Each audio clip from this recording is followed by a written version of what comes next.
Hey, what's happening? Here right now with the second edition of this. It might be the first edition because I'm lazy and I don't really know how to upload anything yet. This also could be the inaugural edition of a podcast that I think I'm going to call "Stay Bulletproof" with Tait Fletcher, and I'm here with Little John Dodson. I think that's on his driver's license is Little John, and yes, it is. Yeah, fantastic. And Isaac Vallie-Flagg. Happy Kwanzaa. Isaac's dad's black, so that comes up with that. And then Steve Swanson's here too, but he wants to remain anonymous. He's a little shy. Hello. But he's devastatingly handsome also.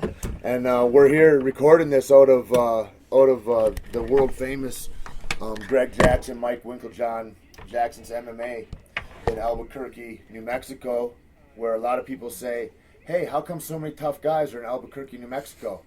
And then I just invite them to come and visit Albuquerque, New Mexico, and they will see there's not a whole bunch else to do except get with your friends and learn how to beat them up.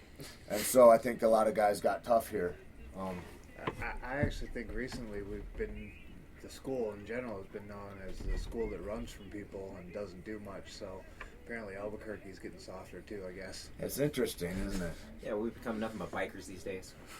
How many knockouts in the gym this year in the UFC?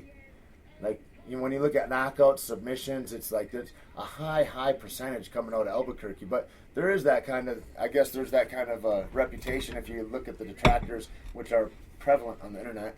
We're actually just looking at kind of a messed up statistic online, and our guys don't finish that much according to this, which the statistic didn't have a few guys on it, but apparently even on that little chart or whatever, we go to decisions a lot, but you know, I mean, I can think of one person in general who's knocked 3 people out in the last year, and that's Steve's brother Cub, you know. Yeah. And you know, I mean, granted, we aren't finishing as many people on the ground, but you know, I mean, we're knocking people out standing up. I mean, I had a decision fight, but I fought a pretty tough dude. I mean, not making excuses, but really tough guy, yeah. Well seasoned and well rounded. I mean, yeah. And John Dodson knocks everybody out, even though he's got no power. I never knew that either about him. I mean, I trained with you for a long time, John, and I never I never knew you had that capability. It's because you kept on sitting there and holding me down and tickling me. Who the hell tickles people while they're training with them? Man. That's why I'm going to tickle somebody into submission. Yes. Yeah, you can call that the Tait Fletcher. Yep. Everybody's going to be like, oh, what happened? Well, he just got Tait Fletcher. What? Yes, he got tickled into submission. Dude, that's awesome. I think it's a trip too, because when I seen, I didn't know Cub had it either really like that, and then I watched that, and you know, you can see some guys get clipped and they go down, and you're like, it's not so bad or whatever, but every time Cub knocks somebody out, I always feel sorry for that other guy, you know what I mean? I'm like, that looks fucking awful. Yep. And for the record, I guess Ross Pearson's still saying that he wasn't knocked out, and the ref stopped him a little bit early. But Does he not have a television? No internet where he is. I'm not going to talk bad about the dude because I respect him as a fighter, but I mean, it was pretty clear that he was knocked out. But maybe the internet hasn't made it to England yet, I guess. I'm just saying. I mean, you get clipped, like you lose a few seconds before that happened. Like when I've seen myself get knocked out, it's like there's moments preceding that I'm not aware of that have gone down, but like you look at after and you're like, I don't remember any of that. Oh, and then yep, and I don't know, but I guess I was knocked out pretty clearly. But anyway, yeah, that's a devastating amount of power. I guess the fans are feeling the exact same way about judging us, and they're saying that we don't finish people. Yeah.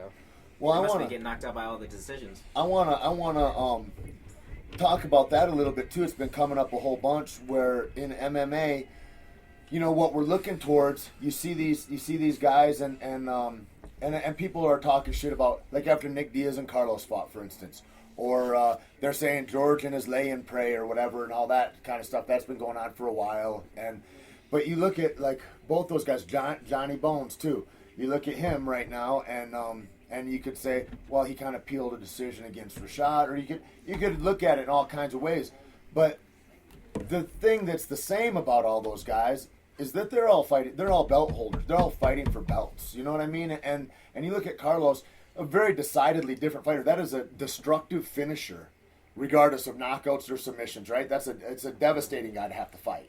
And the same thing with George before he was finishing everybody. And the same thing with Johnny. He's finishing it. And so my thing is that perhaps it's unreasonable to ask a guy to sprint for that long for 5 rounds, and when they get into these 5-round megalith fights, they just have to win round by round by round. They're not looking to kill. And there's that old thing that the boxers say, that a guy that is going to go for the knockout isn't going to win a decision, and the guy that wins the decision rarely gets a knockout. You know what I mean? And so what do you guys think about that? Is that an issue you see coming up? Because game plans are changing to make and it maybe lends to a less exciting fight in those championship fights. Here's my thing with this too is I was talking to that guy Michael Pena that you hooked me up with too. Not on a date, just hitting mitts, everybody. Yeah. There's no homo on that. Not that there's anything wrong with that. We're all homo. I will name drop Michael Pena though. I'm gonna say it one more time. Michael Pena from what? What made him famous? I think from 30 minutes or less when he played Sugar Milk. 30 minutes I guess end of watch. But I was talking to him, and these guys are performing based on what's now instead of what we're making, what John and I are making, and John even makes considerably more than I do. Now they're fighting for millions of dollars, and none of us none of us in the room have had to make a multi-million-dollar decision. Right. And so, and especially with not only that with the UFC, but with the sponsors on top of it, like sponsors, you pen a name like Adidas, and it's like holy shit. And Michael brought up the acting thing. He just did a huge role. And he says you tend to start taking what are known as safer roles after that. Interesting. Because you're looking out for your family at this point. You're looking out for your own career. So you're saying that after Michael hit this with End of Watch, that he's now thinking about, I won't just take any job. I've got to take something that's going to promote me to the next job that I can smash this next role in. Sure, and I think fighters do the same thing. It's like, you're thinking about your next paycheck, and you're thinking about, look, the decision that I make in a flash second could affect my child eating better than not, or a school that my child goes to, or even if just for selfish reasons, the way you're going to be eating, the way you're going to be dressing, or how comfortable you're going to be, and going back to being broke possibly. Right. So I mean, I can't blame anybody who says that people fight safer, and I mean especially. I mean, like I said, I've never had to make a multi-million-dollar decision in the blink of an eye. You know what I mean? Because that's what it is. And then that being said, I've also never had to try to fight 5 rounds, which is against a top-level guy. It's huge. That's a huge amount of conditioning that would go into that. I can't imagine. I mean, just doing circles is like I can't imagine with the pressure of the lights and the crowds and then the paychecks that you're talking about. See, the whole thing about them fighting safer, it's like the way that UFC is cutting people, and not just UFC, it's just all the other organizations. They're cutting fighters when they lose, not when they're winning. Right. When you go on a 3-fight loss streak and you're trying to go out there to kill the guy, congratulations for pouring out your whole heart, but that was your whole job. Yeah. There's only been a few fighters in the UFC that have actually made it to that 4th or 5th fight loss streak. Right. And still stayed in it. You look at like Leonard Garcia is a great example of a guy who's super exciting to fight, has proven himself again and again as a killer finisher, and all his fights, even if he loses, this was really questionable. I think the last one, I don't concur with what happened there, but I thought he won that fight against Max Holloway. Exactly, I thought so as well. But that's the kind of thing is like it's rare to get capped afterwards. Yeah. You got to be a special athlete like Leonard. Yeah, it was Leonard and Dan Hardy who actually been the guys who hit that 4th fight loss, and they end up they're still in the UFC right now. Yeah. And then look at Dan, he's coming back when he's strong, and then it's just that he's changed. Even Dan Hardy changed his game, even though people were sitting there telling him that he was once a vicious knockout artist. Now he's fighting safer and not trying to go out there for the same type of kill. People down and stuff too, Everybody's going to do. Yeah, like Isaac just said, he's also taking people down and stuff. He's making his game evolve. Yeah, which is good, Yeah, we got microphones. Isaac doesn't understand. He's just yelling stuff from across the room. It's all right. I like to party. That's the other thing too. Is like I was gonna say, how many. When's the first time? What was like that Grappler's Quest? Maybe I saw you at like a decade or more ago. That you started competing in grappling and tournaments and stuff. Way to make me sound old. Thanks. Is that something? So it's like the same with Isaac. Maybe we're a little bit longer in it than that. So you think about that and think about like where we were. Like that's more than 10 years ago now. And go ahead. August. I was just looking at a picture or a poster from a fight of ours, our first fight, which had Diego Sanchez on it, and that was August of 2003. So we're coming up on 10 years of fighting, and we were doing grappling tournament. 10 years of fighting and grappling, 3 years before that, or something like that. So yeah, it's a long time in the game, and so getting better also in that time. And it brings up, we were talking a little bit off air earlier about staying tough and getting better. And right now there's, with the advent of all these guys are giving, everybody wants to do MMA, I fight UFC now, you know what I mean? Or whatever it is. I love those people. Right? And you guys, I don't know if listeners know, but Little John and Isaac, they run a Jackson's, not an affiliate, I don't know how you call it, like a... No, it's a Jackson Mixed Martial Arts Academy and Fitness. Okay. We make sure that we're getting the guys who want to be the aspiring next generation of fighters. We want to make sure we're preparing for what's to come. Getting hobbyists ready so that they could compete at that level. Not just that, we want to make sure that they are full aware of everything that goes into the sport. Right. Not just learning the striking, not just learning wrestling. We're trying to combine everything together with all that. Making sure you have certain moves that you can do in jiu-jitsu that. And you guys have instituted a belt system as well, right? Yes. So I think that's the first. Is that the first belt system in MMA? It's the first one that's. Does anybody else do that shit? Not really. I don't think anyone so. does. Yeah, this is the first prototype of a full MMA system where it actually includes everything that's going into the cage. Right. So I've got a gym up north, and we got a lot of people that come through that we talk to every knucklehead in town. And I don't know, you're from Palm Springs, and I'm sure that you see the same thing now. And now guys that were selling Taekwondo before, now they're like now grappling and MMA and whatever. And so you see that, but guys come in and they go, "Hey, I want to do MMA." I'm like, "Cool. What kind of experience do you have?" Because back in the day, when you walk into Greg's, you better be a good fucking wrestler, or you better have some fucking strangles on you, or you better be able to crack on your feet. Because if you're not good at one of those things, you're just gonna get beaten out of the gym. Or just take a beating until they try to start to like you. I think that's how I. Not a lot of guys stick around though. I took a beating from Joey Villasenor until Wink felt sorry for me. Uncomfortable. I just took a beating from everybody because they were so much bigger than me. They were on top of me. Bullshit. So Listen, I'll tell y'all right now, seeing Little John against fucking monstrous, fucking steroided out, super ambitious, angry dudes, and he'll just fucking single leg them. I've seen him pick high crotch dudes up over his head and slam them. There's nobody that wrestles like John Dodson. I don't know. I've never seen it. And you're like a midget. It's amazing. We watched John Dodson full on pick the dude up with one arm and power slammed him in the gym the other day in the 5th round of his circle. So for him to say anything like he got beat up a bunch is just bullshit. It's ridiculous. I'm like 100 pounds heavier than everybody in the room, and this could easily turn badly for me right now. You guys remember all the positive things. I just remember all getting beat up, and I was trying to defend myself.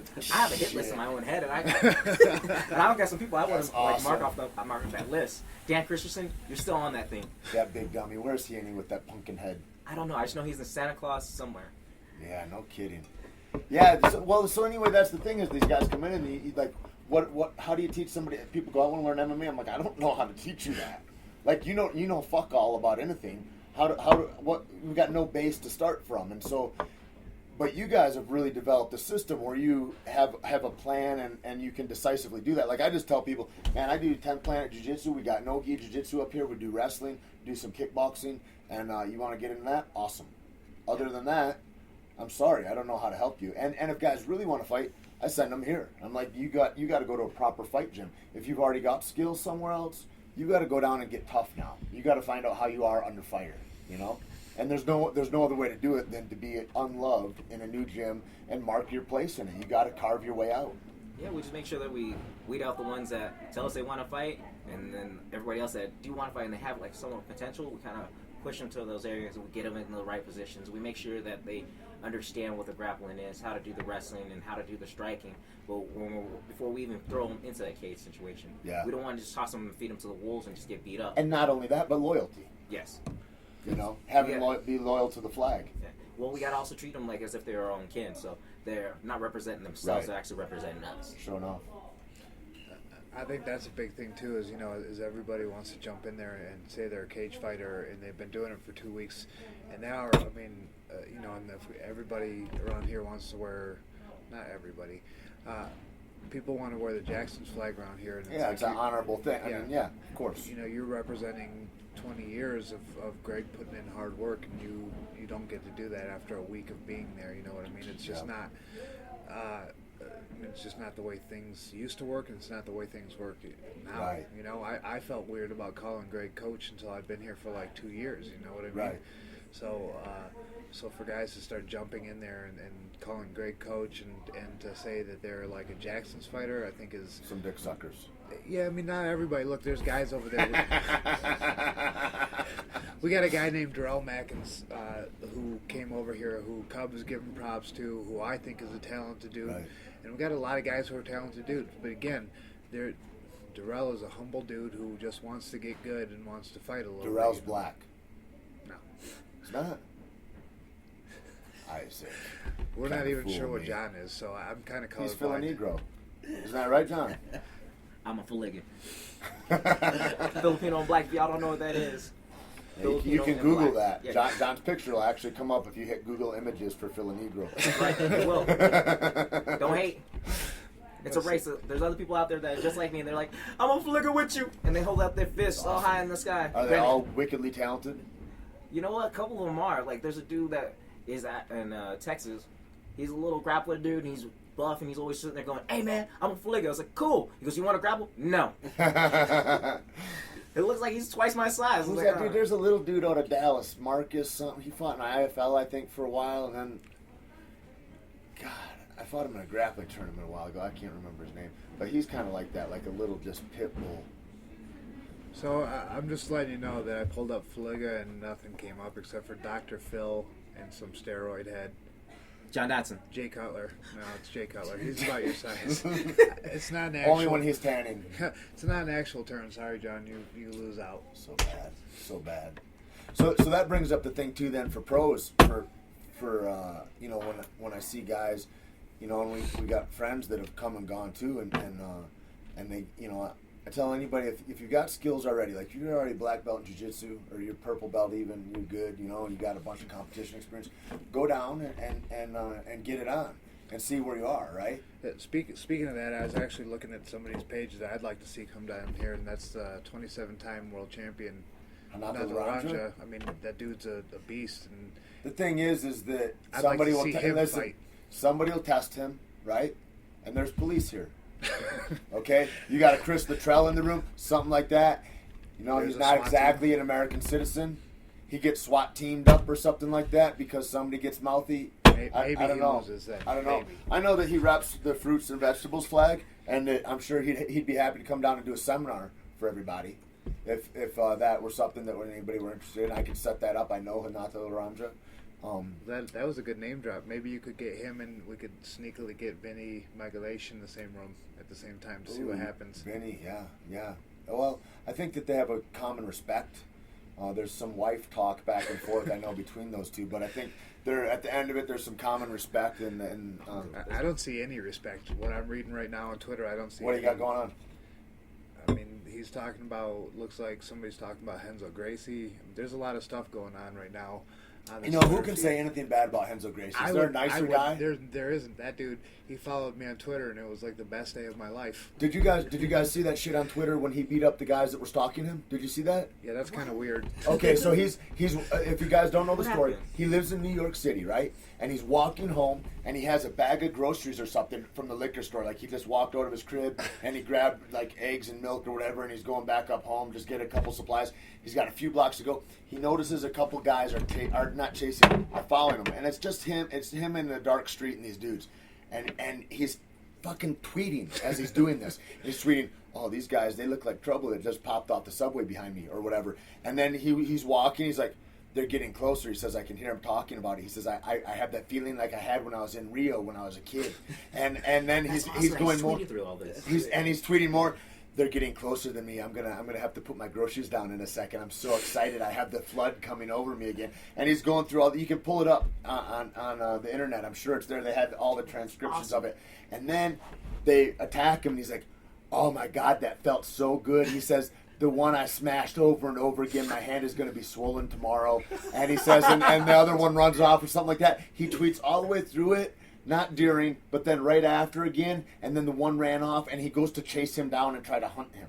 And I don't know if he caught him or not. It's all, I don't know. You can Google that shit. It's hilarious. Renzo Gracie and his mugging or attempted I'm actually mugging. gonna go like. What a poor stuff, choice man. to make. Oh hell yeah! Oh, couple dummies. That's and he says, I'm gonna act like I'm gonna stumble and pretend I'm drunk. Like he lures them in. That's hilarious. Way to go fishing, man. It's so good, right?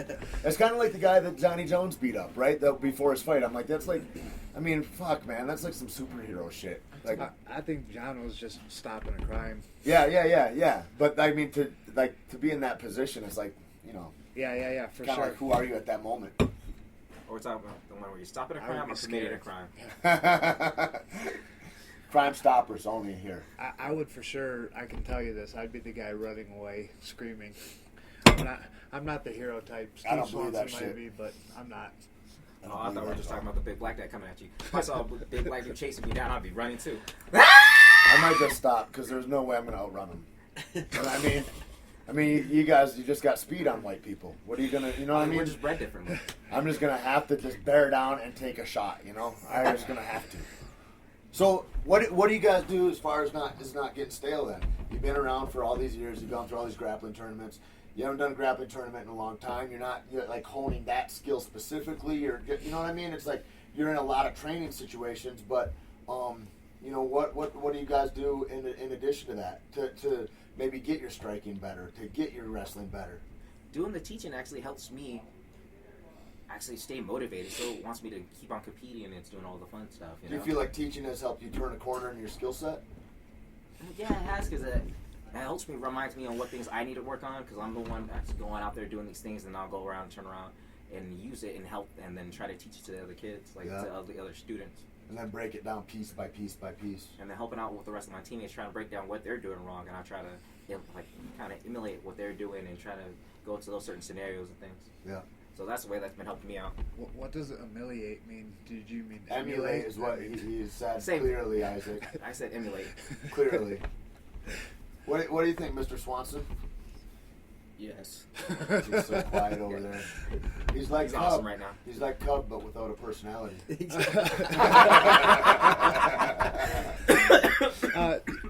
This is Isaac, not Steve. Steve actually is more handsome, but I sound better. But you know, like I agree with John. The teaching helps as far as like thinking about stuff that you need to work on, and it kind of really lets you know where you're at. And also, like I've been lucky enough to I started training at the Gracie Baja in New Mexico here to start to do some stuff, and I've got to go over to. With Barata and Tusa? With Tusa and Barata, who are both world-class jiu-jitsu guys. Yeah. And then, you know, luckily we have the avenue of we can go to Chicago and wrestle with Israel Martinez, or we can go to Cubs. You know, I've been going to Cubs' place and going to train with the world-class boxing guys with the Diaz brothers. I have a question. Yes, your question, sir? Is Israel Martinez, is he against the Palestinians? Where does he stand on that? I think he likes pizza, and that's all that matters. It looks like that. Yeah, that's the most graceful fat dude I've ever seen in my amazing. entire life. He's Mexican. Don't worry about all that. He's like Middle East. Yeah, What? Yeah, he don't concern him with that. He's like, I'm from the Midwest. That's okay. Yeah. I'm good. Yeah. He's like Mid East, no Midwest. I'm from Midwest. Illinois. What's Yeah. up? It's brutal being from there. Well, Isaac's a Michigan boy. I had to drop the brutals as he throws that out there every now and then. So what do you guys think? Everybody talks about this big fight. I've had an opinion on it for a long time. Where they talk about John Jones, or not John Jones. They talk about George St. Pierre fighting Anderson Silva, and what a wonderful super fight that would be, and that would be like the exit of Anderson Silva from the sport because he's looking to retire, and just that'd be just awesome, and everybody's thinking that's the tits on the cow, and I'm just like, to me that's fucking a boring fight of a great big dude beating up a little dude. What do you guys think? I'd rather see a John Jones. And that's not taking away anything from No, George. from George, he's that's just the smaller realities of it. I'd honestly, personally rather see Anderson Silva and John Jones just because I think that's going to be more entertaining stylistically. Yeah. You know what I mean? All those guys are the cream of the cock. Cream of the crop. I can't even say it. Hey, Cub Swanson just walked in the world. Cub Swanson. But I think stylistically it'd be cooler to watch John Jones. Thank you. I'm a little punchy. John Yeah. Jones and Anderson Silva than George St. Pierre and Anderson Silva. Karma came and Put it in hit your you mouth. in the ass when you're sitting there talking shit about me, messing up on my words. And then all of a sudden you got Creamy Cox. Yes, you did. It's politics. Yeah, I don't know. I don't Politics think and that. jealousy. What do you think the resistance is? Like I heard both of those camps. I think Anderson's and John have said they're not interested in that fight. Where I think that's the most exciting fight there is out of that. Like out of that trio, yeah, Anderson Silva Right. versus John Jones would Yeah. be an awesome fight. Tremendous.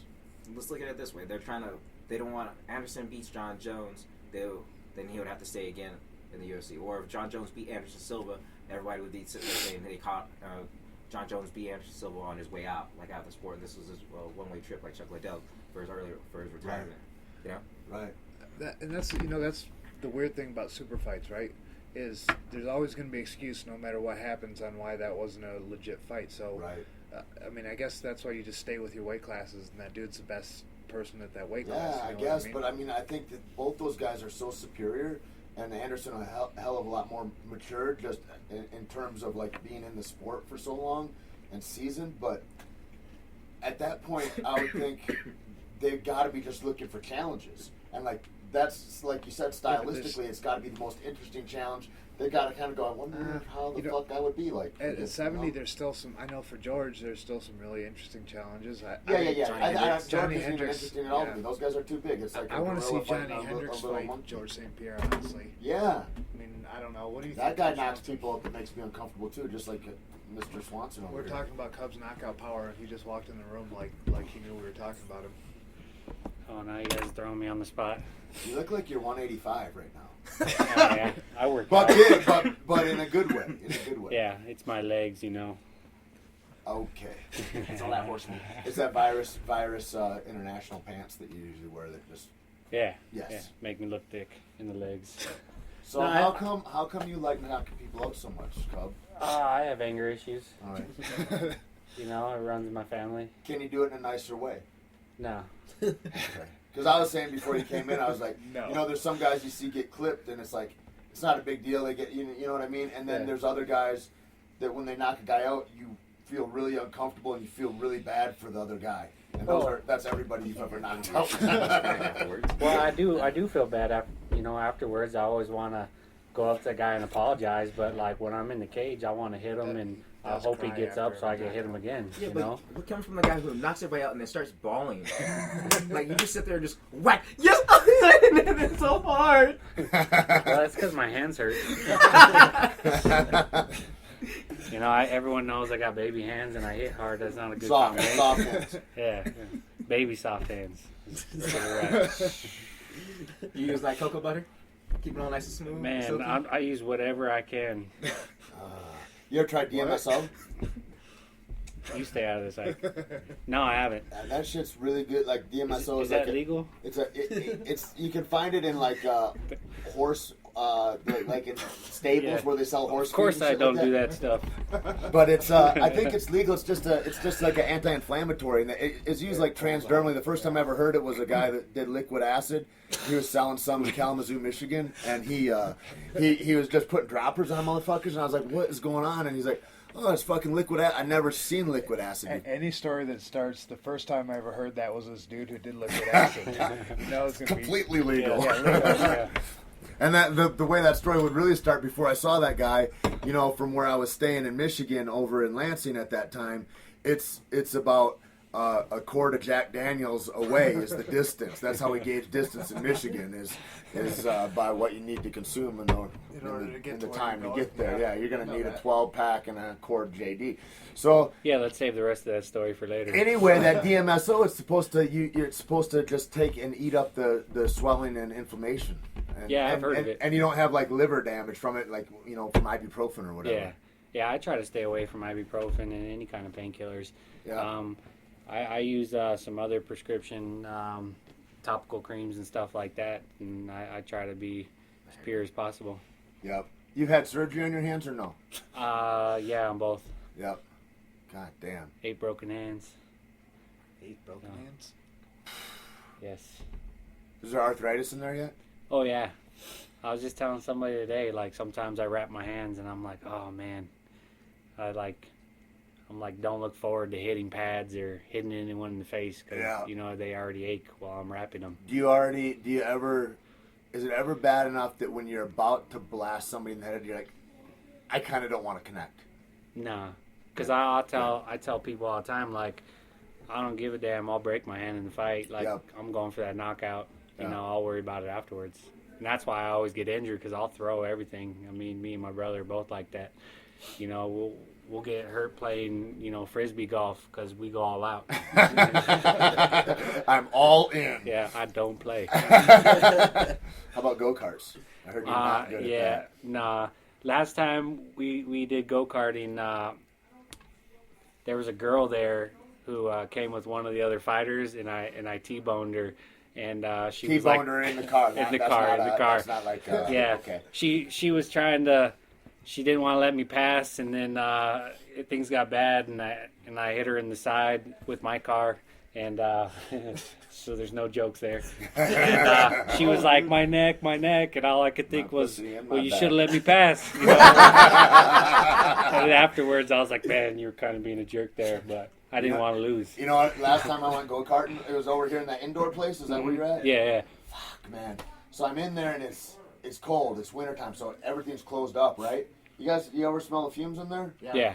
I got Okay. sick off of it. I'm going with a bunch of stunt dudes. We're on that the Last Stand that show, and there's my boss there, one of his buddies, a couple of the riggers, and we're getting ready to go. And some dude's drinking like that's rigger With the NAR. God damn, I just got bowed up by Little John. And somebody was drinking like a Red Bull or one of the, so I was like, fuck it, you know, and I got one of those monsters, one of the big ones, and I guzzled that bitch. Yeah. And I thought, no worries, you know. And then you get the helmet on and do all that shit, and we go around and we do the whole first race, and it's like a 45-minute race. And I kind of start feeling like I'm kind of in a time warp a little bit. And we start the second one, and I'm like, this is none too smart that I'm in the second one, and I go around for maybe one round or 2 rounds, 2 laps around, and I look over at my buddy, and I've thrown up in my mouth already, but I got this helmet on, right? And so it's got a face guard and shit, and he gives me the strangest look. He's going by me, and then it all comes out of my mouth, and then I pull over and I pull off to the side at the end, and I, you know, fucking puke dripping from my eyelids, basically. This is my sweet monster puke. This is a situation when you didn't learn from your friend, because I called you leaving there one time going, man, I just got really sick in the fucking in the go-kart place. And you're like, oh, man, you're kind of a pussy. And I was like, no, man, it's like the fumes or something. It's like you didn't learn So from this was me. the karma. Yeah, Again, that I was guess we were karma. talking about. So I get out and I pull off to the side, and the dudes are like, they're wondering why I'm done, you know. And I get out, and the thing, there's no brake on. I can barely roll out. And then they look at me and they're like fucking horrified. Their faces just drop, puke all down my shirt, dripping from my helmet. I've puked inside. It's their helmet. And then I come out and a mouthful comes up again. And I'm going out towards the door and I'm like, and I'm cool. I just have a mouth of puke. You know, no worries. I'm at capacity. No big deal. And it's like a balloon that no more is going to go in my cheeks. And I look at the men's room on the left. I'm like, that's kind of dickish to go in there because it's going to stink, you know what I mean? And I head right for the glass door out front, and then, I'm at capacity, and just a little bit more comes up in my mouth, fucking explode, boom, all over their front door, their glass door. The dudes at the counter were so cool, they're just laughing, they're like, oh, it happens all the time. They got their whole kit all set up for the guy that shoots. It's just like, oh, humiliating. The fumes in there are pretty bad. We should see the fumes at our place with Ike Vallie-Flagg on Over his a house? high protein diet. Yeah. I'm gonna defend myself. It's Right that now. shit that Joe Daddy fucking no. got you eating that What it is protein shit. it's our roommate Brendan's dog Eastwood. That's that dude, not true. Brendan's dog Eastwood. He's a Eastwood great eats big cat American shit out back. bulldog, and he's a handsome man. He might, Eastwood eats poop out back and then farts it back at us. It's not. I mean, if you want to get down to the brass tacks of things here, but that's big in Japan. you could probably buy it out of a vending machine in Japan. Did you hear in Japan how crazy it is there? That they're not breeding to where their population's getting diminished because of pornography, because they're so fucking into like anime porn. that they don't want to fuck their wives, and so they'll go into these anime whorehouses where the girls are all dressed up like anime characters, and they'll play anime porn, and they'll just bang them out there, and that's it. There's women that's who all they're interested in. There's this thing on Yahoo about women who are now starting to alter themselves plastic surgery wise to look like anime characters. Yeah. And it's really, really creepy. I bet their self-esteem started off awesome. Yeah. You know what I mean? Like, I'll Let's become a cartoon character. Let's get Steve's thought on this. Yes. What about Jessica Rabbit, though? If you're going to become a cartoon, ladies, become Jessica Rabbit, I think. Big fat ass and titties, like that. There's nothing wrong with that. Nobody's mad at that. No, definitely not. Or you can go with one of the Burst Angels. Anime porn. No. What? Burst Angels. It's not anime porn, just kidding. But it's one of the anime. It's Japanese animation. John obviously watches shit that we're not aware of. Yeah. Oh, I'm sorry that my nerdiness kicked out, alright? We're all nerds sitting around the table here, and John just brought up some shit that nobody knows about. John's like the biggest nerd in the school. You don't want to look at his browser. No. His history on his browser's got all kinds of weird shit in it. Yeah, a lot of dogs eating cats and shit like that. What? The other thing I heard too, I heard recently from that dude Shane at Vice.com. He was talking about the, you know how they only allow certain certain number of babies for Chinese people. Not in America, you can have as many as you want Chinese people, but if you live in China, You can only have two. Yeah, it's two, right? And you can't have two girls. You have to have one boy, one And girl. so they don't want. So they'll kill their daughters if you got a female baby, you're fucked, and they'll throw you in the river or whatever because they want their family name to go on, and that's been going on. I don't know, 3 generations or like maybe 30 years or something like. Right now they have a fucking population of men from 12 to 60 with fucking hard dicks and nobody to fuck. They have no women there for the men, and so they're looking at making machines so that they can service the men in whorehouses full of machines because there's not enough women to have sex with. That's what they do. Congratulations, guys. It's crazy, dude. It's a crazy thing. That's gross. I don't even know what to say, but that's just gross. Steve? Very gross. So we were talking earlier Conversation. before he came in about we watched this video. I wish I knew exactly who made it. It's on my Facebook page though, but it's kind of about artists and about like it's about doing what you need to do instead of what society would have you be doing. Don't get lost because you're watching a commercial for wax. All of us are right here watching it too. We are enjoying the I'm food. hungry. Yeah. But the thing about, you know, like you start fighting years ago before there was ever even weight classes for you to fight in big shows. Like there's no way that you were going to be able to be in the position you're in right now when you began. It's like we're talking to Little John and like there's no 125, 135 weight class and like you can't. There is no big show for you. Or like if you're abroad and you're a fucking talented MMA fighter, you know, up until last week basically, Dana White's saying, "I'll never have a chick in the UFC." You know what I mean? He contradicts himself pretty much steadily, but like, you know, there's that kind of thing where people that make those decisions are telling you your dream is impossible, and you keep grinding out that dream anyway. You know, instead of going to college, there's the brightest people I know are in a warrior class of people that have chosen to do this instead of other options. It's not like, you know, I hear the whiny, bitchy fucking MMA faggots that are like, no offense to faggots there that actually love cocks, but just these fucking guys that are like, I just got nothing left. This is all I got. And it's like, it's bullshit. Like everybody that I know that is my friend, they've got a bunch of different options and they're choosing to do this, you know? And so what is it that kept you striving in that, I guess, you know? What is it that kept you pushing towards that end? When I started, this wasn't even cool, you know, like Yeah. it was kind of something crazy to do. So I just wanted to do it because I loved it, and I just wanted to be the best I could be, and that was the only goal I've ever had. So I mean that's kind of my motivation. Every time I've ever thought about stopping, it's just like, are you content with this being it? And it's always been no. So I just keep pushing forward. How do you keep improving in it? Just watching tapes and just always recognizing my mistakes and seeing how I can improve, and just having my coaches pick me apart, and then being able to be humble enough to say, yeah, I do need work there, I could improve there. And is your first coach Paulson? Is that right? He wasn't my first coach, but I was with him for a very long time. Yeah. Just an encyclopedia. Yeah. He was just texting me a second ago. We're still real good friends and real close, and that dude just he's like a wealth of knowledge. I've been learning stuff recently, and I went back and watched some tapes of his from like 10 years ago, and it's stuff that people are showing right now that, oh, this is the new stuff, and I'm like, I thought this looked familiar, and the sport just. Oh, that was when I was talking to Ike the other day, and you guys were watching. He was watching videos. Yeah, just old catch wrestling videos. I mean, it just keeps, it's all circles. It just keeps coming around, and what's new and what's interesting. That's what I just heard. Josh Barnett, another guy that studied with Paulson a bunch, and was he was talking about the first time he saw the lockdown that Eddie Bravo kind of popularized in his jiu-jitsu style as an offensive weapon to sweep with and control an opponent's leg. And he was like, dude, Carl Gotch has got, was using this as submissions, as ankle breaks and shit like that. Like, it's just like all that stuff and how it comes full circle and it comes back in is super interesting. Yeah, that's why I try not to get too into the jiu-jitsu or the wrestling or the, it's all. You can't get stuck on one style. It's basically like Bruce Lee said, learn it all and just, whatever works for you.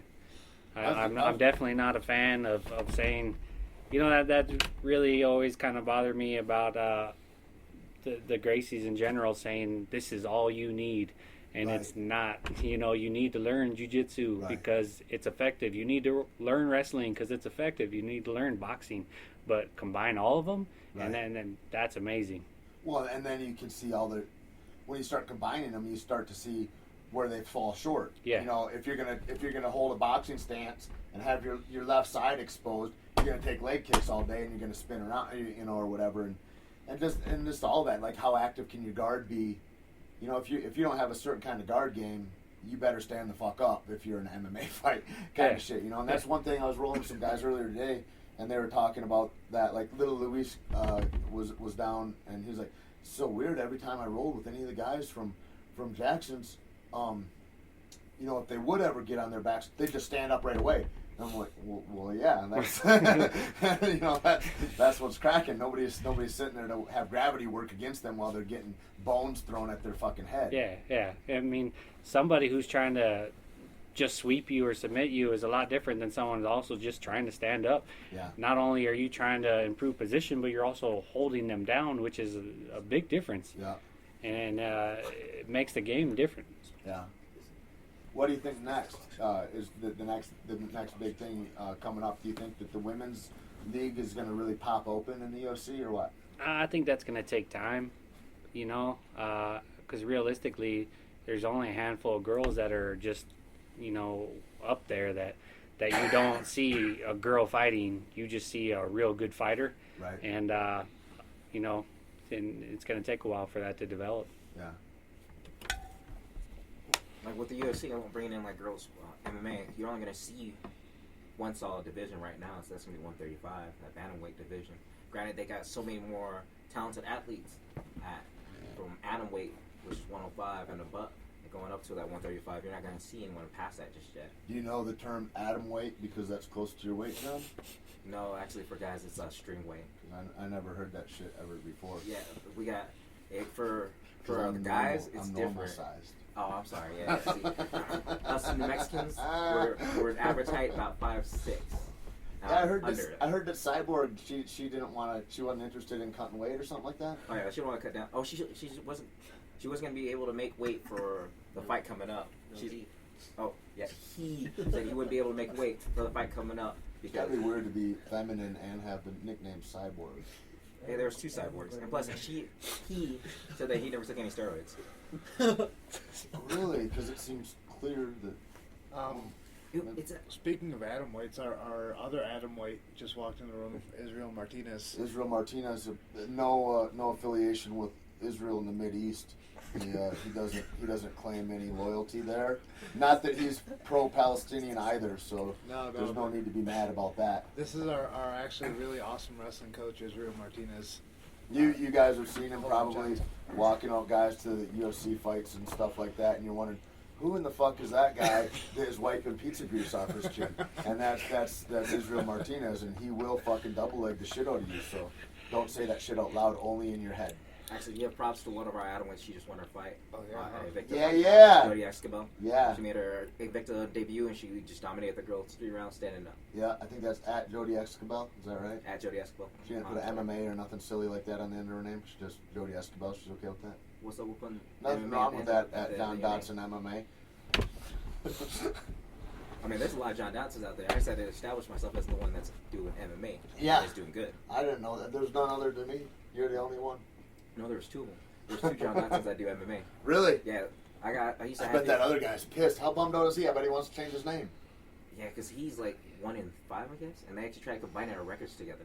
No. Yeah, they're like, you said you never got finished. Look at all these ones. I was like, dude, those are all heavyweight. Like, if I knocked out a heavyweight, I'm going to take that win. Yeah. You're like, I didn't The take rest, loss. yeah, you guys better be realizing that I'm going to be the baddest motherfucker on the planet if I can at least knock out a heavyweight and fight at 25. Right. I got Goku straight. If y'all don't know who Goku is, Dragon Ball Z. You hit some Dragon Balls. That's what you're saying. Well, once again, John Dodson gets too obscure for even the darkest of people. Isaac, let's say your nerdiness pretty much is only constrained to Star Wars, right? Well, that's the only kind of nerdiness you really need, honestly. Is it true that you like Star Wars because one of the main guys is a great big black guy with a big shiny black helmet? Is that true, Isaac? Oh, shit. I was What are thinking we running Han up Solo, here? but hey, we're doing a podcast and Where's Joe Rogan? One of the handsomest guys in MMA. Where's Propane Joe? Clay Guida just walked in with the speed mullet. A speed mullet. That's Speed mullet. It's a fast mullet. That'd be a proud hockey hair right there. There's Israel Martinez. So Izzy, man, how is it that you keep your weight up? Is what I want to know. Well, you know, And it's, I want to know that because a lot of guys can do that, but how do you keep that height and athleticism? Because all I hear is like, what a motherfucker you are out there. well, you know, it's my vicious head kicks that usually just keep me motivated. You Big know, Carter's the respect. You know, New Mexico's got the finest green chili tacos in the world, and That's if true. you eat a case a day, I'm sure you'll have the speed and power to get it done. I dare you to stay under 180.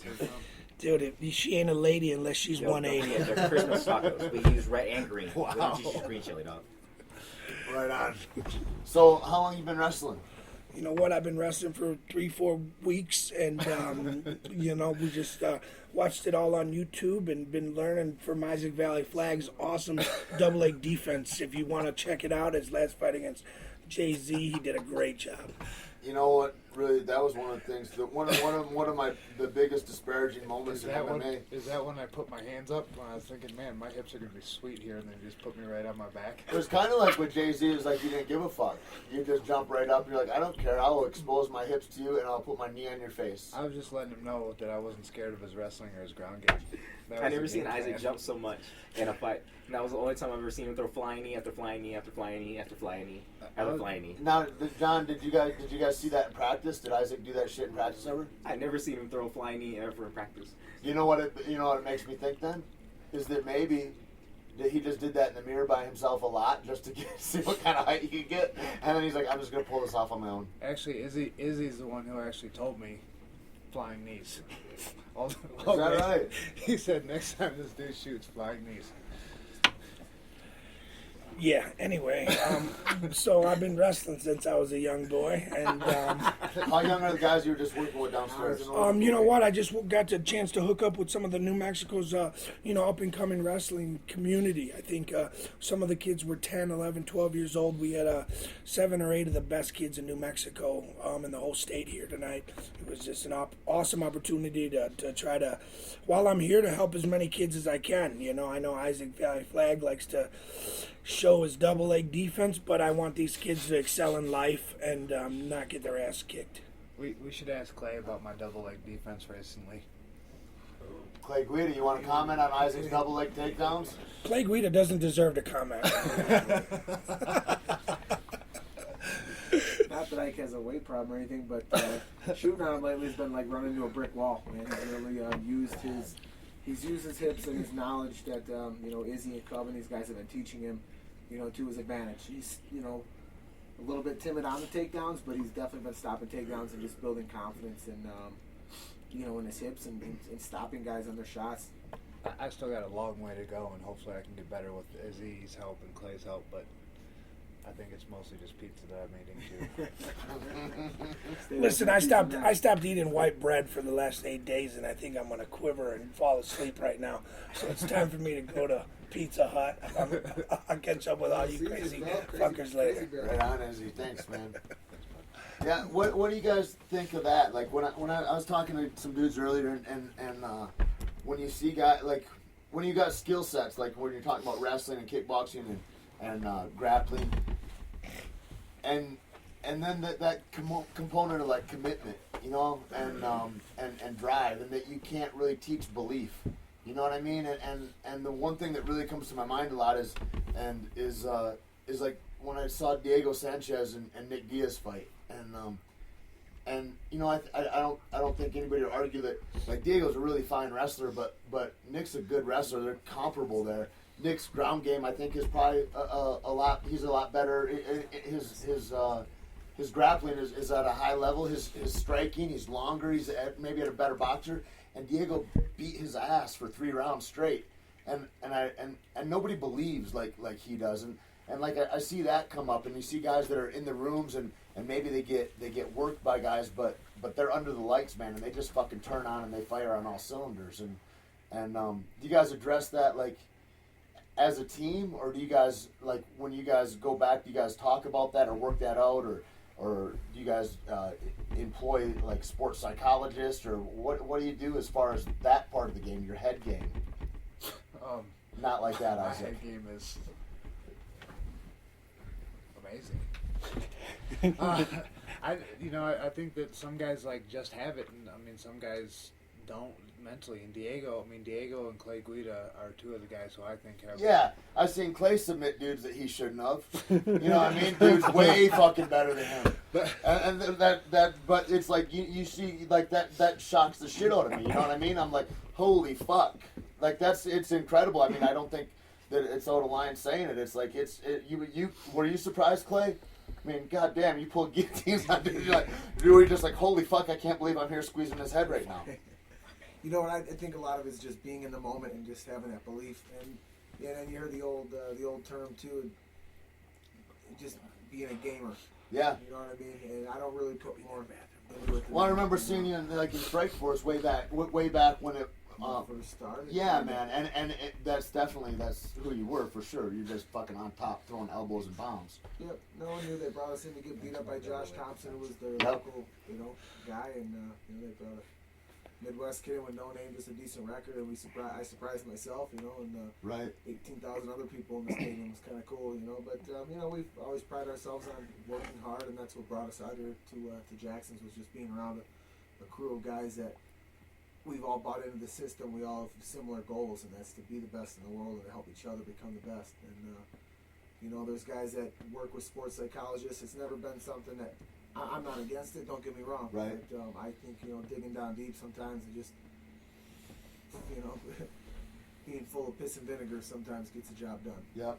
Is there something that you do like preceding a fight, like in something like that, where you're like, God, this guy is a highly acclaimed jiu-jitsu badass, and where you're like, I want to stay away from the ground, but you end up on the ground anyway and you strangle him, or like, is there something that you're doing before you get into a fight to get into a headset? Because you know how sometimes you're like, you're ready to fight, and then other times I'm fucking not there today, or whatever. It's like, what do you guys do, each of you guys, I guess individually, like to make sure you're in that space? I mean, I've heard Cowboys say it before, where he's like, I'm hoping that I fall down on the stairs when I knock myself out before I fight, so I don't have to go in there. You know what I mean? And he's a fucking killer. You know what I mean? But it's like everybody's got those hankering doubts, or maybe Diego doesn't, because he's really fucking got that insane edge to him.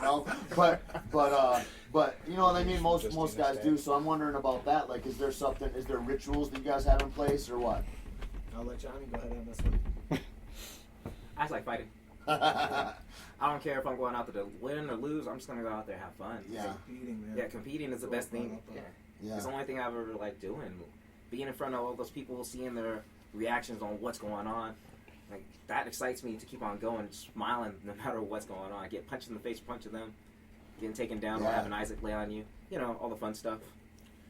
And you've seen me. I just take a beating till people gas, and then I do something You got weird. a I tough don't know. face. Nobody does face toughening exercises like Isaac. I don't know how it happens, but when I Really? win fights, I just keep being amazed that I win. When you were making the turn, either gonna be gay porn or fighting, and you're like, it's either anus toughening or face toughening. I'm really glad you made the choices you did, kid. You know what I mean? Me too. Izzy helped me with that as well. I think it's more for the gay porn, isn't it the exact same thing? Mouth and anus. Hey, God damn, John watches a lot of TV. I missed that. What happened? I was making fun Johnny of was just saying that your face toughening could help in either of those occupations. I guess it really could. What do you think, Cub? What do you got for that? As far as like getting your head right for before you go to compete. I feel like that's something that I just started doing well at, and it's something that I put a lot of thought into, and I just don't. I think a long time ago I was given bad advice about visualize every scenario, and then when you think about when you're close to a fight and you're in like high stress situations and you're thinking about, oh man, what if he mounts me? And you're like, what if he mounts me and just starts elbowing the crap out of me? What then? You know? Right. And then, like, what's the point of thinking about that? I just tell myself that's not going to happen. Right. You know? I'm not going to It's think like, about the worst. To do that kind of gives credence to a negative thought. Yeah. What's the point of having? Yeah, that in and your then you head? get stuck in that negative thought. So Yeah. now I don't even give my opponent that credit. Yeah. I'm winning everywhere. Yeah. And like my last fight with Oliveira, everyone's like, oh, just don't go to the ground. You know, let's work your takedown defense. Right. Let's work your guard, and let's work this. I was like, look, he's not taking me down. I'm going to knock him out. That's that. Yeah. And he actually did take me down in the fight, and I didn't panic. I did what I had to maybe do. If you wouldn't have, maybe you don't let your hands go like you should. Yeah, Because yeah. you're worried about Yeah, this you're too worried much or about whatever. things. The whole camp, you're worried about things that you shouldn't have worried about. So Right. I'm like, what am I going to do to him? Because that's what's going to happen. I'm going to fight my fight. I don't care what he's trying Right. to do to me because I'm going to impose my will, and that's that. I think that's the same thing. Like watching Clay fight is a lot like that. Is like all kinds of eventualities might happen, but I'm going to go in here and do this. Well, I think- and he just forces that on dudes. I think Clay just has like reggae and rock and roll just playing in his head the whole time. That's all. Could be. It Just- looks a lot like Yeah. AC/DC. Yeah, Is exactly. what's happening. I see a lot of Bon Scott happening. Yeah, in there, and then you know? in between rounds, it's reggae. Like And Bon then Scott, it's- not the Brian Johnson AC/DC. The earlier years. I think that's huge though too about like not in whatever it is in life, but it's interesting that it comes up for you like that and how you're thinking about your fight because I've always heard that too. Imagine every scenario and then you're ready for whatever. But Yeah. But that whole thing, if your whole life is composed of thoughts, and you can have a positive thought or a negative thought, you can't have two at the same time. Mhm. And the more negative thoughts you have, so is your life. You Mhm. know what I mean? And it's Yeah. like, you see dudes like that all over that are just like sour mouthed and upset and woe is me and the Yeah. world's like, whatever. And nobody And wants then- to be around those people. And then one of the biggest things, man, that like being around this gym in particular and really being around you, and I tell a lot, is the way Little John is like at the end of whatever you're doing. If you're doing a wrestling circle or fucking whatever, the motherfucker is smiling. Yeah. And I look over that, and you look around a room of 30 or 40 dudes, and there's always the dude that is like showing you how hard he's working, like it's really tough, and maybe he's got his thumb is sore too, and he wants you to, it hurts, but he's gonna wrestle anyway, just to show how tough he is, because he really wants a lot of attention. He's kind of a little bitch. And then you see Little John, who's just fucking smiling, and he's just happy to be there, no matter, no tired, no nothing, just happy to be there, regardless of the situation. I was like, fucking just smile. You're doing the work anyway, Tait. Just smile. Get through it, Yeah, that's the same attitude Clay has when I whoop him on the tracks at go-karting. He smiles and takes it in stride, and I love that about him. Is it because of the hair? Is it drag? Is it I drag think on it is. It is unfair. It's medium drag. Your document still brings that up. I Really? Did you guys ever go to the tracks that are outdoors? No, Nah. Those are good ones. That's what I heard. You can go wicked fast out there, and they're badass. And then, Those are the ones that Donald tries to kill himself on. then maybe Isaac and I don't have to throw up inside with all the fumes because we're sensitive. I don't know. Sensitive tummy. Oh God, So, I yeah, remember I Isaac got, fucking well, mentioned out I there. got nauseous a couple of camps ago. But Clay's tougher than me, and he just stuck it out. I was What happened, Clay? just the fumes in there. You know, the door. Even though the doors was open, I saw Ike. His face kind of turned a little, pale green, kind of like this blanket, and I was almost right behind him too, man. But Oh God. I stuck it. I think I heard him throwing up in the dumpster outside. But, You missed Tait telling a story about actually puking in his helmet, dude. Yeah. Yeah, I threw up in my helmet, and then I threw up on their door as I was walking out to throw up in the parking lot. So I didn't make really any. I maybe got one mouthful out in the parking lot. Oh, at the go-kart But place? yeah, I was inside. I almost threw up on my friend that was passing me, but most of the faceplate it blocked it. Oh my God. Yeah, that's pretty amazing. Is this Family Guy? It's American Dad. There's a. I'm not gonna explain it. Is your favorite guy on Family Guy the pervert? Like my flag. Like, yeah. Apparently, it's John Robles' Quagmire. Oh, I think he's the best. The old guy or no, the that's guy? No. Oh yeah. That's No, the pedophile. yeah, the old the guy, the pedophile. pedophile that's trying to bang the paperboy all the time. Yeah. That's Robles'. I think maybe he does. I don't know. Just reach down in my pocket. Yeah, I would have. See you guys in the morning. Huh? Oh, okay. To where? Groceries. Grocery town? See you guys. Anything after, or you calling it a night? See you guys. Decide to hook up. Easy, see you. Hey, nice seeing you, bro. You You too, in man. town all week? You too. Yeah, I'll be around for a bit. Bye, Clay. Later, man. Take care. Have fun. What's tomorrow, Monday? Yeah. See you later, Izzy. It's Mama. Thanks for the ride, buddy. Appreciate it. Thank you. Laters. Laters. Leaders, I say. Right We're in New on. Mexico. So let's talk about upcoming fights here. What do we got going on? I like to fight. Isaac's not going to say anything. We'll Yeah. talk about that another time. We Yeah. got Can't talk about it. Johnny Dodson's got a big one coming up here. Yeah, soon. Tell us about that, John. Fighting January 26th on Fox. Making sure I'm the headlining the main event. Fight Demetrius Johnson for the world flyweight title. If you don't know what flyweight is, 125. Sorry, people. Fantastic. Little people. I am considered the babyweight champion of the world. Not just yet, but I will be. What do you think of him as an athlete? He's phenomenal, man. Like, I have nothing bad to say about Demetrius Johnson. He is fast, he's technical, he cuts short angles, making sure he can pick him apart from whatever distance he wants to fight at. Do you feel like he's like fighting a mirror for you? Kinda, yeah. Like, watching him fight is like a so Amir much style Sadala? that I've done all the time. You know? Yeah. Like, I've done with his style of fighting my whole career, and yet only one of us was successful. Him being the one that went in there 10-0 and going into WEC, and then had a successful run at WEC, and then having a successful run in the UFC. Yeah. Like, with me, I was always fighting in someone else's backyard while he was fighting in his hometown and getting Right. the right decisions, the right calls, and stuff like that. So I want to see You what. sound upset about that a little Of course, bit. man, because there's a lot of people that shouldn't be fighting, that I shouldn't have lost to, that I've had those losses to. Yeah. Name them. Mike Easton. Oh, Doherty. Yeah, I thought Mike Easton might come up. Another bad dude, man. Tough guy. You know? He Like, is. like all those guys, like you get to that level, it's like when dudes are talking about, well, how good is he? And da da da, and it's like when people are like, well, how good do you think you were, Tait? I'm like, at the very top of the guys, there's those guys that nobody can touch, you know? And then there's a bunch of dudes that are in those weight brackets. And amongst those guys, I'm mediocre, is what you know what I mean? It's like you, and which is all, you're still at 99% of the world, you know? But like, to be at levels like where I see like you and Cub especially, John, it's like fucking, you guys are the top. You guys are fucking, you're floating on top of the cream, man.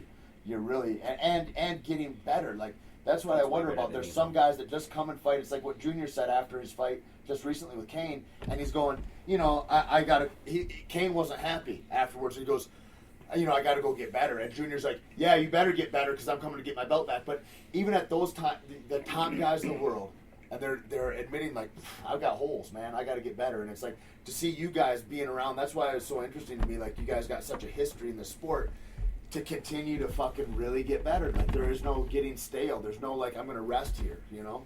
Because you can't ever think that you are the best at that. Like at that current time, like that period in time, you always got to be better than what you were yesterday. Right. And that's the only thing that keeps you going forward. Is you're always trying to push yourself to be that person to reach that next level. Did you ever see other guys that you felt like they stopped, like you know, like you see like big heavyweights like Tim Sylvia or Arlovsky or something like that? Arlovsky's making run back for heavyweight, man. That'll be exciting too. But like they get there and they're like, I'm the best, and so they kind of peel it, or you know what I mean, and you don't progress anymore. You know what? I actually see that all the time. Just being a fan of the sport, I watch guys constantly just go out and go do the exact same things over and over again just because they're comfortable with what's going on and what they're so used to. Like some guys are used to just wrestling, or some guys are used to just striking, and they don't ever want to do anything new. Right. Like to them, that's all I need. This like is they all don't I want to have. put themselves in a bad position or something like that. Yeah. Yeah. Like it's just not one of those things that they don't want to evolve as a mixed martial artist. They just want to stay as what they're good at. Yeah. This is mixed martial arts. We should be good. We should be excellent at everything. And there's not a single one of us that is. Like there are guys who are great, and there's guys that are good. Like, right. If we have to go for it's kind of like if you want to become excellent at jiu-jitsu, you ain't gonna be an MMA fighter. No. There's nobody that's excellent at jiu-jitsu that's at a top tier jiu-jitsu that's an MMA fighter. You know, those guys are jiu-jitsu fighters. Like there's different rules. Bringing up Hanato again. He's amazing. Amazing at jiu-jitsu. Well, I think it'll be interesting though to see guys like Braulio Estima is one guy that is maybe the best guy in the world at jiu-jitsu. Like he's fucking fantastic. He's definitely one of those names, top 5 guys maybe in the world, right? And now starting to fight MMA, it'll be interesting to see where that goes for him. You know. I mean, you still have. But like you see Hollis Gracie. Hollis Gracie. I mean, Hollis Gracie is Hollis Gracie, but then you have guys like Vinny Magalhaes who's doing well in the UFC. Yep. You know what I mean? Yep. So it's cool to see a guy who's got phenomenal jiu-jitsu like that dude who is Not a lot of guys though, like John said, not a lot of guys can get out of their comfort zone, Yeah. get their striking together enough, you know, or whatever. I think sometimes that's an ego thing for guys too. Is they go from being the best in something, and you got to level your ego again to learn and to get beat up Right. again. You know what I mean? Yeah, I mean, it goes just like guys that are good wrestlers. You see guys that are like 2-time NCAA champs just can't put it together, you know, and their wrestling looks terrible in the fight. And then you got guys who are just high school wrestlers that out wrestle everybody in a fight. Yeah. And you're like, this guy's a better wrestler, but he just can't do it under these rules. Right. And it That was things interesting change. about like Phil Davis. I think he was a more decorated wrestler than Rashad, right? But as far as an MMA wrestler, Rashad just had his number. It's like Phil couldn't touch him in that realm, which it's really interesting to see that stuff happen. Like when you just have a couple different variables, it changes the fucking whole soup, man. Everything's different. Yeah, I mean, look at Clay. He didn't wrestle in college. I think he wrestled with a college team, but not technically on the team. Right. And he's an amazing wrestler when he fights. So, I mean, you just That's great. goes to show you. And a lot of that's, I mean, is a domineering work ethic, right? I mean, like he does he outworks it. And I think that's with wrestling a lot. It's like shot and then reshot. Like you're not gonna get your first shot. Sorry, dickhead. You're gonna have to reshoot again, and then you're that guy. Yeah, You know? I think most of it's being afraid to be hit in the face. I mean, if you're afraid to get hit in the face, then now you're pulling back off the punches and you're shooting off your rear leg instead of your lead leg, which no good wrestler nobody shoots off their rear leg in wrestling. You know, they shoot off their lead leg. But if you put your weight on your rear leg because you're afraid of getting hit, and then you shoot, it's not going to be successful because There's too much time to transfer the power. Yeah. Uh-huh. It's not the same shot that you trained your whole life. Right. So you all of a sudden your wrestling's not good anymore. What you guys? I know Isaac, your diet is shit, but John, you're always in really good shape, and Cub, you're always in really good shape. And do you guys is that just because of your like just naturally that way, or is it you're just paying attention all the time? I like to eat good, but I like sweets. Yeah, some of it's genetics, and some of it is working hard and dieting. You know, I think you gotta chill out all the time.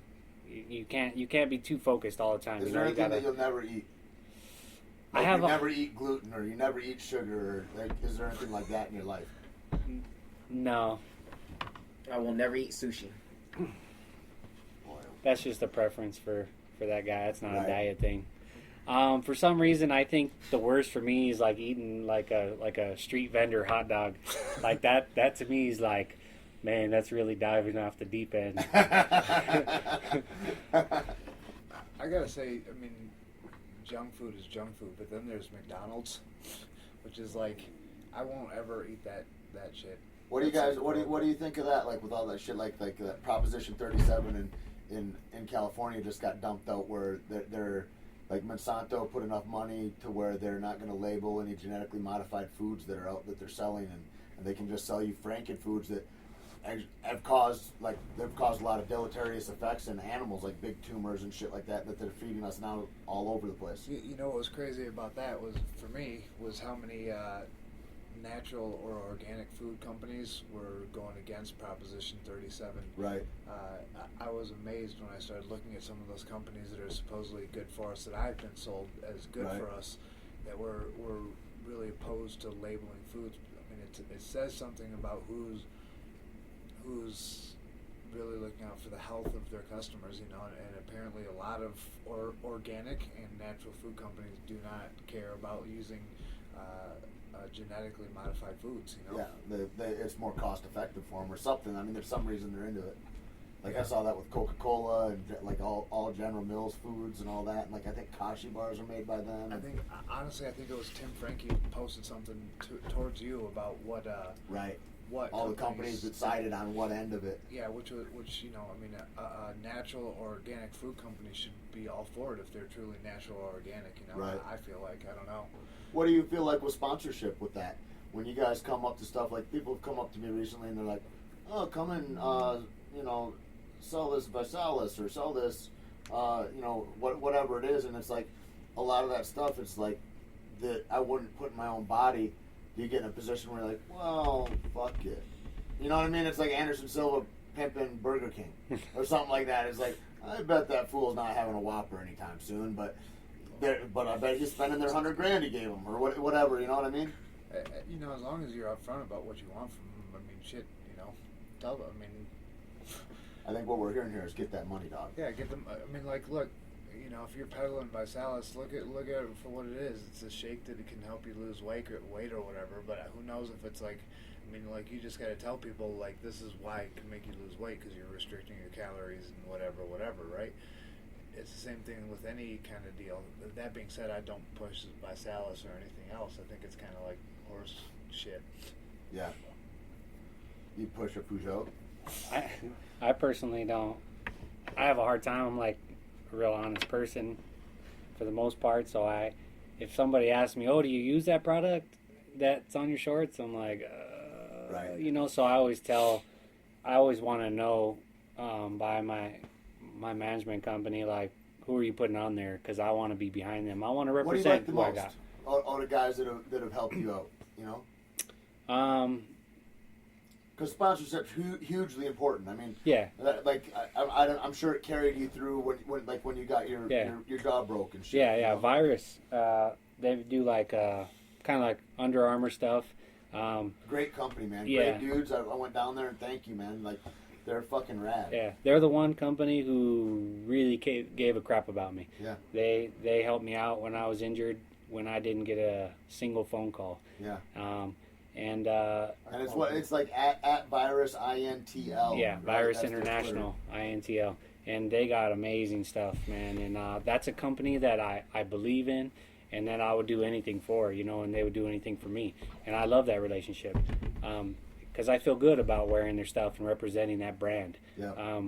And then, you know, that's what I want to be behind. I don't want to be behind just any company. Yeah, if they're going to pay me money and I'm like, I don't wear that stuff, I'll tell them, I'll be honest. But, you know, that's just me. You know, Yeah. Other people are different. Sure. I love like Ed Soares that used to own Sinister back in the day, and he was talking about some management stuff sometime, and he goes, "Man, if it's a good deal for me and it's not a good deal for you, it's not a good deal. And if it's a good deal for you and it's not a good deal for me, it's not a good deal. And I just think about that with all my business relationships, all my relationships, man. And I just always think of what Ed said that day, just because it's like, it's so huge, like when you can carry your integrity into all those relationships when you're going, and how nice, how fortunate for you, you know, to be able to go, here's a company that, fuck, I dig their stuff, and they're going to help me out, you know, we can have this relationship. It's so powerful, you know, as opposed to something where you're like, fuck, I just need money, and I guess Skittles is going to give me money, so whatever, you know. Yeah. And just to add on that, I mean, there are companies, I mean, Tap Out is one of the biggest ones. I was diehard for them, and I thought they had my back, and you know, they sold out, and they owed me money, and I was hurt. When you say they sold out, a bigger company came in and absorbed them, or they got different management. Yeah, and they were all about the outside of fighters, scraping everything about the Dan fighters, and man, when I would see them and I'd be like, hey man, I'm hurting. Is there someone I could talk to? They would just kind of shoot me in different directions, and none of them were the right one. And that one was painful to swallow because I really thought that they had my back. Crazy. They've been around for a long time. I mean, back in the day, they helped everybody come up. Yeah. And then the guy that owns Virus now, he was a part of them for a time, right? He came up in that industry with Tap Out, and then he started Virus, which, like you said, Under Armour, regenerative stuff. Like if you got injuries, warm stuff, cool stuff. They do a lot of motocross jazz. Mm-hmm. Yeah, it's like Under Armour, but better. Solid. Yeah, it's a couple guys in the company that started it up, but that were actually former employees at Tap Out that actually got burned themselves. Huh. So I mean, but they you know, have passion for the sport, and they care about their athletes, they care about the people, and it's a good environment. And they're small right now, but I expect big things from them. But no matter what, I just appreciate them for how they treat me. You know. It's rad. What is it that you like most about fighting? Cub treats me bad. At this point in my career, it's just allowed me to better myself, just training and traveling and being around cool people and letting me do what I like to do. What was the first thing? Why fighting? Honestly, because I was afraid of it. I thought that it was something completely nuts, and I was like, I thought that I was capable of doing it, but I didn't know if I would like it or anything. I just was like, I should try it. Right. And but at this point in my career, I've been able to get whatever anger I have as a person out in the fight and in my training and live my normal life carefree. Yeah. How about you, Ike? You know, I mean, there is obviously the fact that now it's become a source of me possibly making a living, but there is still the whole thing But about. that ain't why you're here. No, it's not. No, and it's. I mean, that might be why a guy that started 6 months, like a bunch of these young guys I see at Jackson's MMA series, maybe that's why they're here. But that's not why anybody in this room is here right now. You know, I mean, I go back to what I've always said. It's very spiritual for me. It really is. You know, the fighting aspect and the one-on-one combat and getting to know yourself as a person. You know, and it's for me, it's really the only time when I feel completely focused. Yeah. And completely in the moment. Like you know? present. Present, like you have to be. There's no other time when you're 100% there. You know, I'm not worried about my love life. I'm not worried about, you know, what's going on with anything other than my breathing and the guy in front of me. And that to me is a beautiful thing. You know. Yeah. It's like you're free. Yeah, like you're completely free for that. Yeah. However long your fight lasts, you know, you're there and you're in the moment. You know. Man, yeah. And for me, I mean, I'm all over the place usually, and I've got 100 things going on in my head, and I'm thinking about whatever else during the day, and I'm stressed out. Scattered and nervous might be what Yeah. some people might say that you are like sometimes. So, yeah, I mean, some people might say that. But, like I said, for me, there's a spiritual aspect, and now it's really getting to make a living doing something I love, you know. Rad. And I'm going to put the mic near John. John Dodson, what say you? Why fighting all these years? Yeah. Why'd you get into it? I know you're working at Chuck E. Cheese's or something. Coach Luttrell comes in, says, "What's up, midget? You want to get some?" And then you come down, and the rest is history. So, what kept you around through all the broken bones, through all the pain, through getting up early in the morning? day after day when there is no weight class, there is no dream for you to access. John doesn't get up early in the morning, and he still works at Chuck E. Cheese's.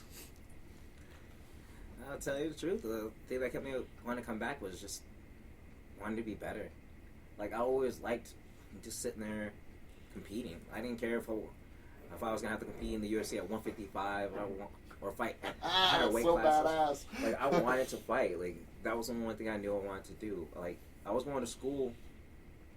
Well, when Chris found me, I was going to school for computer science and computer engineering. Like, I wanted to build video games. That's what that's what my dream was when I was in high school. Was I was already doing the software programming when I was in high school, and I was doing it, trying to take some college classes and doing what I needed to do so I can get there. And by the time I was realizing video games, I can always go back to college and be doing that as my back burner. I wanted to fight. I liked to be in front of the crowd, the excitement of just beating up somebody, getting punched, just like actually just being there, you know. Like, everything that I'm going into is unreal. Like, I can't really describe it in words and how I feel when I'm in there. It's just one of the happiest times of my life, and just fun. Like, it's exciting for me to just be there, be in that moment. So you'll have people screaming, cheering, booing, yelling their weird obscenities at you. Just having that experience. Pretty much, yeah. That's right. I remember the first time Ike and I we used to stick fight, and with the Dog Brothers, and we went out. And the first time we went out there, and I just think about, like, you know, like that idea of like a stick is fucking whizzing by your head like a fucking weapon is coming, and it's like, you better be present right now. You better be here, because otherwise you're out. That's a wrap. And just that whole thing, it's like there's another entity. It's like everybody that I ever fought, I always felt such an appreciation for that man. Like, never an animosity or just like, because there's like, it's almost like there's another energy that gets summoned into that fucking ring with fucking this other guy and you're doing this thing, and you are both, it necessitates you being ultra present, being ultra in that moment, or else there's a horrific price to pay. And there isn't, I don't know how to describe it better than that, man. Like, that was a huge part of it that kind of turned me onto it. But I guess what kept me around for so long was the fidelity, like the brotherhood that was there, and the like, fuck, man, like, to be able to interact with guys that are trying to achieve a high level, unreasonably expectation that doesn't maybe even exist for them yet, you know, like, that's being around magic, dude. That's being around excellence. That's being around something so optimized in the human condition that you don't see anywhere else. And that's why, like, when we were talking earlier, and like that video we saw earlier, it's just kind of like, when you can put yourself in this unreasonable place and go, yeah, I know everybody says I can't, everybody says I should be doing this thing, but I need to do this, man, because I want to step into something that I'm scared of a little bit. I want to see who I am when I do that scary thing, and I want to dig deeper. I want to see who I am now, you know, and going into that and uncovering yourself. It's been one of the most profound and appreciative experiences I've been able to have in my life. Like, it's tremendous, you know. Yeah, just more recently, this was the only time I could actually sit there and say I'm actually a full-time fighter, where I have to worry about working other jobs or anything. So sick, man. That's so dope. Like, I've been through that ups and downs where I know a lot of us all in here, we all had those paychecks where just to win was $250. Right. And I was so excited about that because I was buying my books with that. Dude, I remember there's an old poster that the fight never existed, but there's an old King of the Cage poster with me, Jardine, Carlos Condit, Diego Sanchez on it. Oh, I remember that. And it's like, maybe all of us in those fights are getting like 400 to show, 400 to win, or something like that. And it's like, that's fucking, and you look at where it's amazing. You look at where those guys are now. And even just right now, to just put it in perspective for people in the room, like, Cub, you part owner in a gym, right? Or you own a gym out in Southern California still, and then you're able to come here for camps into Albuquerque. And John, you work for Jackson's MMA, and then fight. And then Isaac, you work for Jackson's MMA, and you bounce in a couple of bars. And so, like, and that's where we're at. Like, Isaac, you got 16 fights or something, like 18. 18 fights now, right? 18 professional fights, and and still fucking working, I don't know, another 30 or 40 hours a week in other aspects to be able to make rent and shit. And that, it's like, that's what I think a lot of people don't understand coming in, is that people are like, well, how do you do this? How'd you get, you know? I'm like, I fit my life around fighting, man. I got a job that allowed me to come. I didn't ask my coach, hey, when can you change class to fit my schedule? It's like, bitch, you better take a job that'll pay you enough at night so that you can train in the daytime. You know what I mean? And you better hope they'll give you a weekend off so you can go to that tournament in Vegas and go to Grappler's Quest or whatever. It's like, I fit my whole life like that. And that's the kind of thing, like when I talked about loyalty, when you're talking about how to train guys earlier, it's like, you got to see, like, how much, either you want it or you don't, kid. I don't know. Shoot, I remember just going in and just training wherever I could and just taking whatever classes I could. And whatever jobs I applied for, I made sure that I could make it into the gym for those hours, and I would take off time.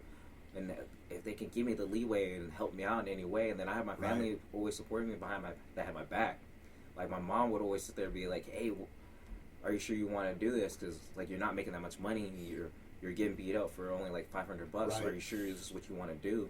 I always tell her all the time, this is what I want. This is my dream. I want to go out there and go chase it. And the person who's always been there and always been like in my corner with my little brother, he came out with me at all my fights, and he only missed a few of them. And no matter what I was doing, he would just sit there and like help me out. Like, hey, do you need like money to go get some to eat? Do you want to go here? We can go this way. And what does he do for work right now? My brother's a bartender over at Papados. Like, me and him are still roommates. We live together. And he's just started fighting this year. Yeah. 2 amateur fights? 2 amateur fights, and he's 2-0. Yeah. Just straight dominating, and it's looking good. And Same smile. Yes. When you guys watch him fight, like it, and that's the thing too, is like that Jackson's MMA series, like all those dudes that scrap in there, you're gonna see them. You know, pay attention, and you'll recognize John's brother, because he's the one with the same goddamn smile, man. And waving to the crowd, pissed off. Just all everybody. Solid, man. Yeah, like what John was saying, I think that's one of the things that really pisses me off nowadays, is you see all these kids coming up and just wanting to do MMA because it's the cool thing to do. Right. And they're like, I've tried to help some guys out get fights or whatever, and they're like, you know, I got 4 fights, I'm about to be in the UFC. And I'm like, dude, settle down. Yeah. You know, like I've seen people struggle and people work hard, you know, like we got guys here like a kid Landon Venata, who in my opinion is going to be one of the best, you know, that dude's going to make it.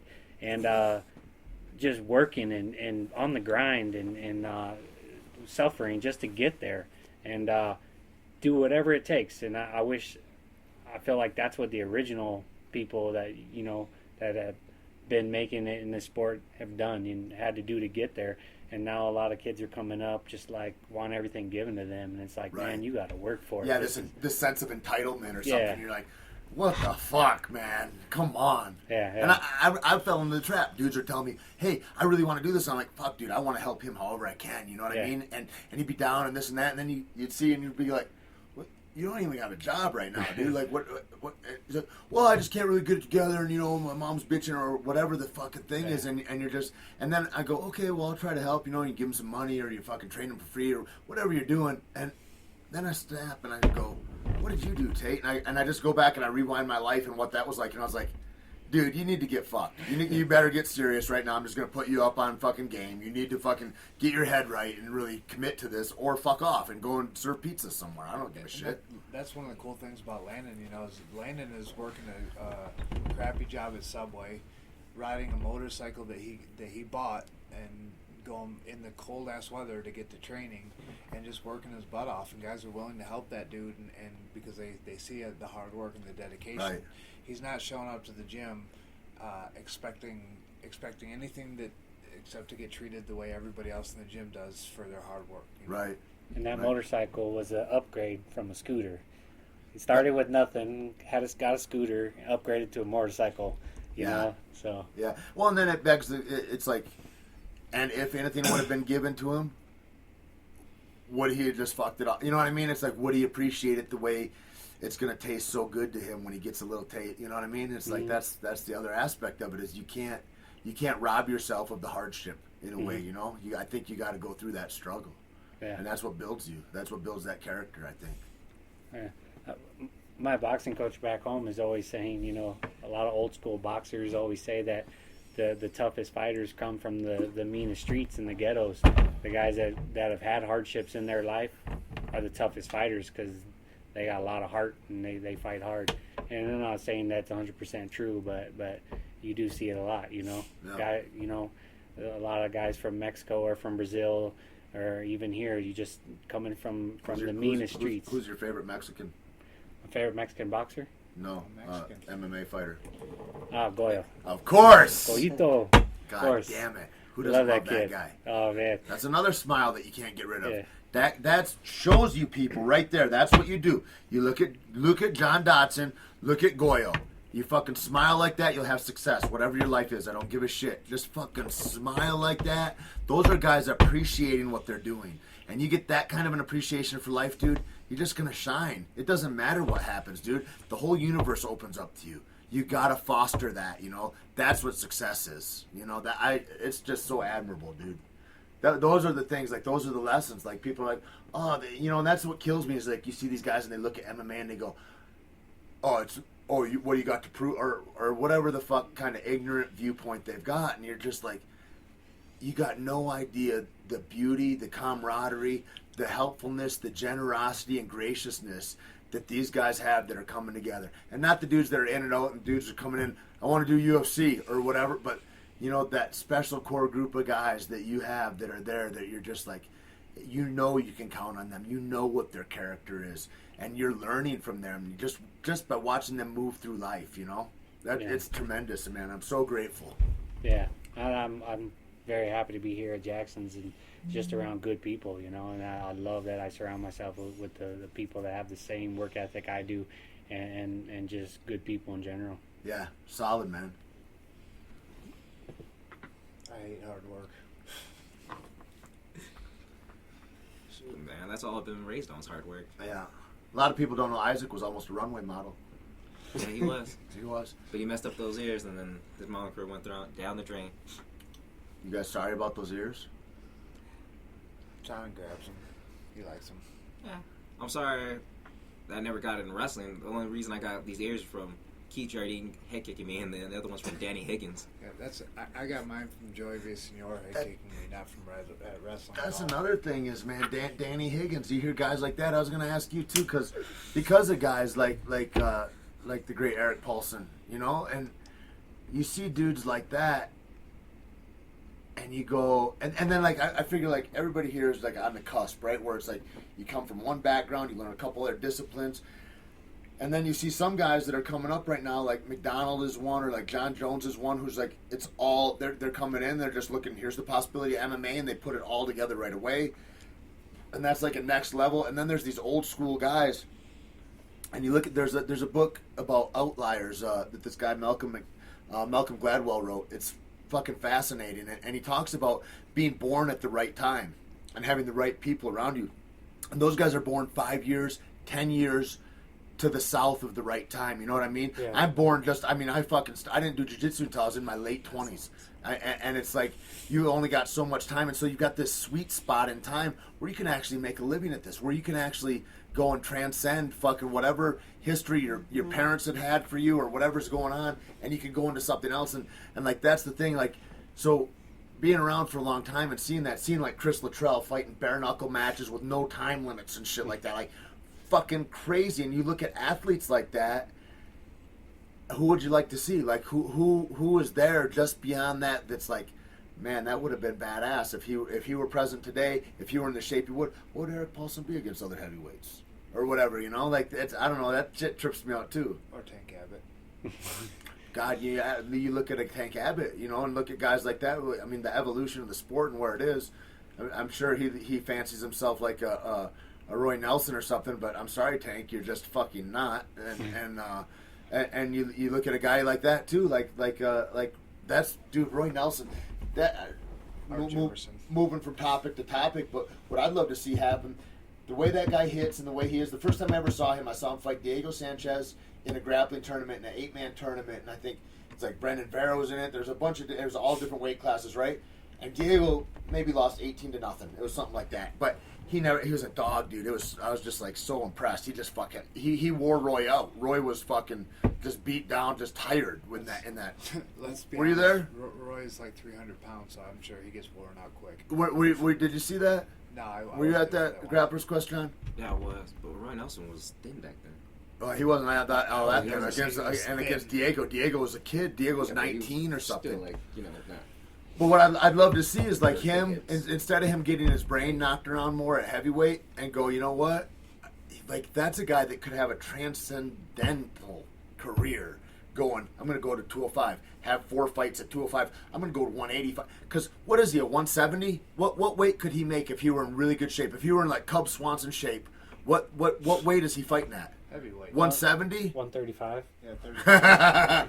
How badass would that be to watch him just go through the fucking weight classes like that? It'd be like in reverse of what BJ Penn did when he goes, the champ is here, and he comes out and everybody starts shivering and going, holy fuck, and then you hear what his intention is. He was talking to me and Rogan after that, and he goes, yeah, I'm going to come in, man, and I'm going to take it at 155. I'm going to get the 170 belt. I'll do the 85. I'll do the 205, and then I'll fight the heavyweight.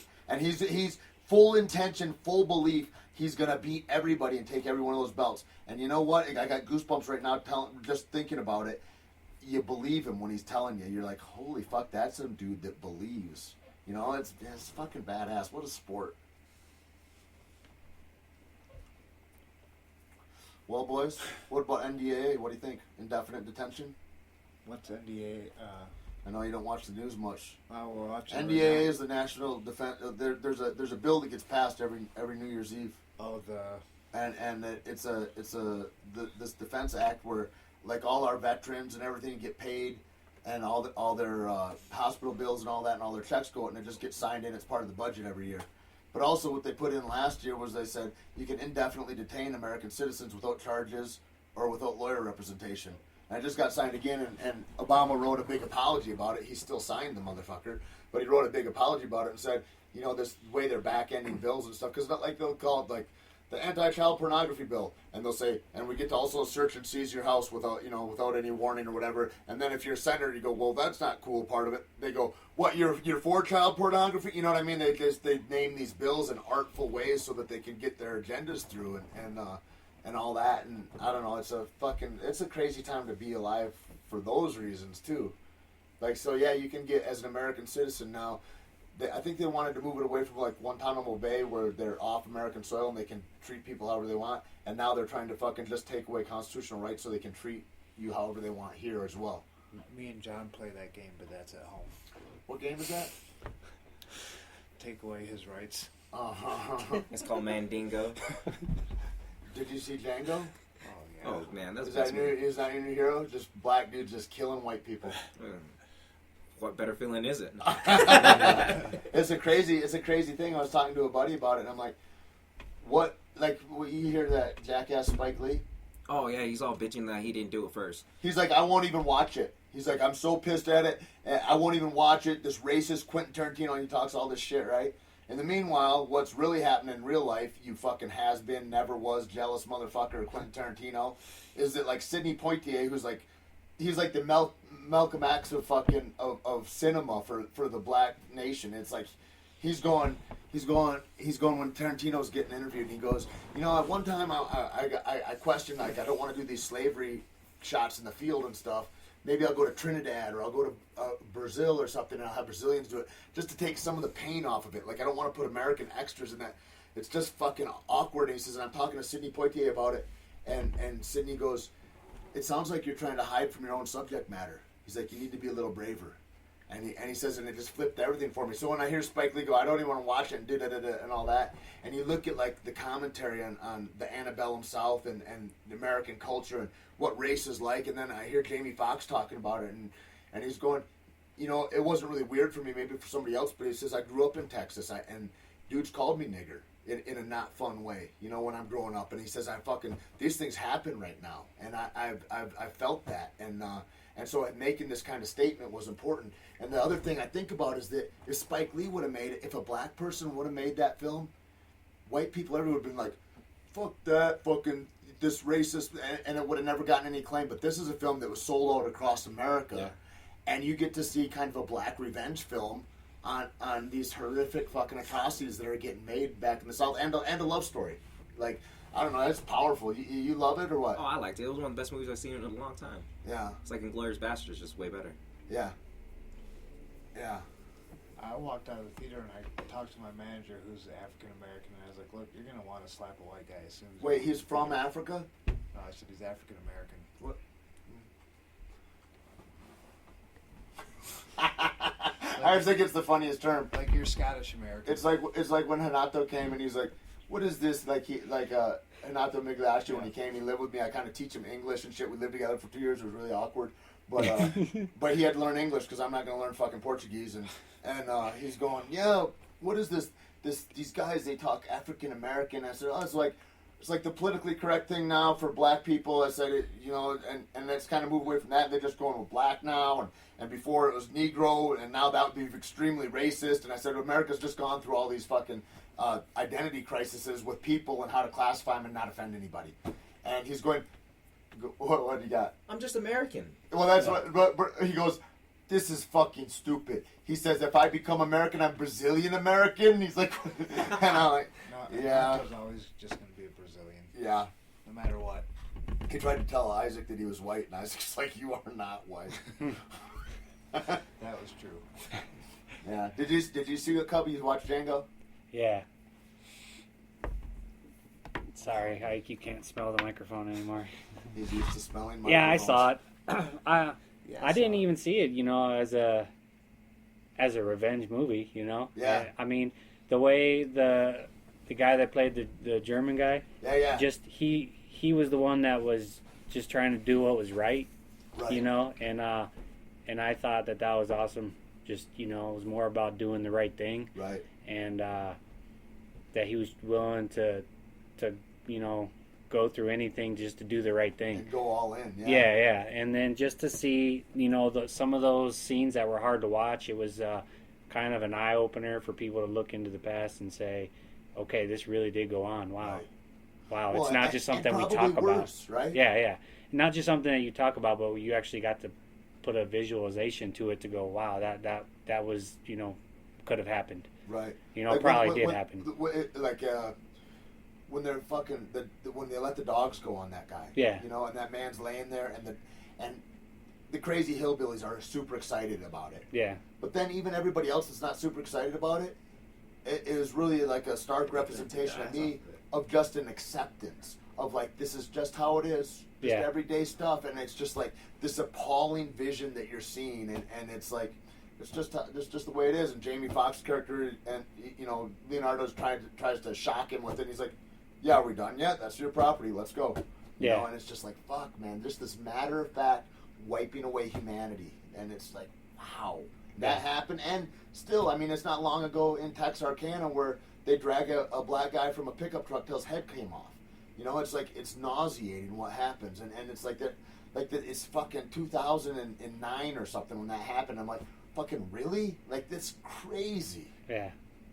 There was a thing on. I remember I was at the Comedy Store with Rogan, and there's this super fucking hot chick that came up and talked to him, and he's like, "Oh yeah, she was on that show with me, that news radio or whatever, talk radio, news radio, whatever his sitcom was back in the day." And he says we had a makeout scene, like we were gonna hook up, And then I don't know if they showed it to like a preview audience or something, but it was like '98 at that time when he was talking about it, and he goes.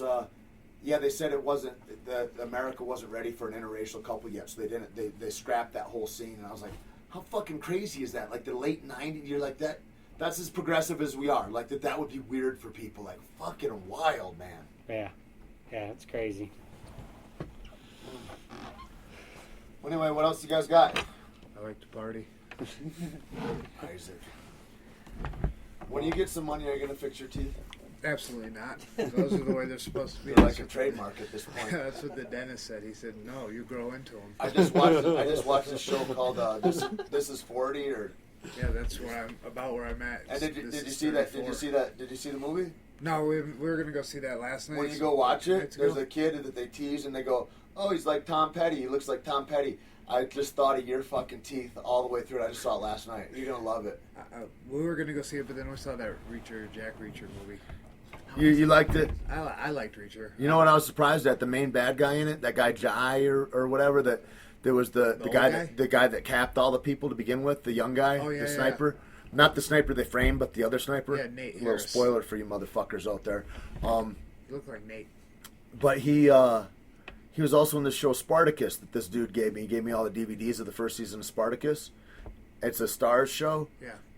I've never seen so many dicks and balls on regular TV. It is amazing. And that guy, Jai, is in it. And I'm watching it. I didn't snap it was him at first because I was looking at this and I'm like, it is like soft-core fucking porn. And it tricks you. It's one of those things. They'll show a lot of orgy scenes. And there's a dude fucking a girl. And there's titties. There's a dude fucking a girl. Then there's a guy blowing a guy. And it's just like the camera's passing. You're like, they just fucking tricked me. Did you see Maynard in the background there? No, Maynard is like, maybe I could borrow this after.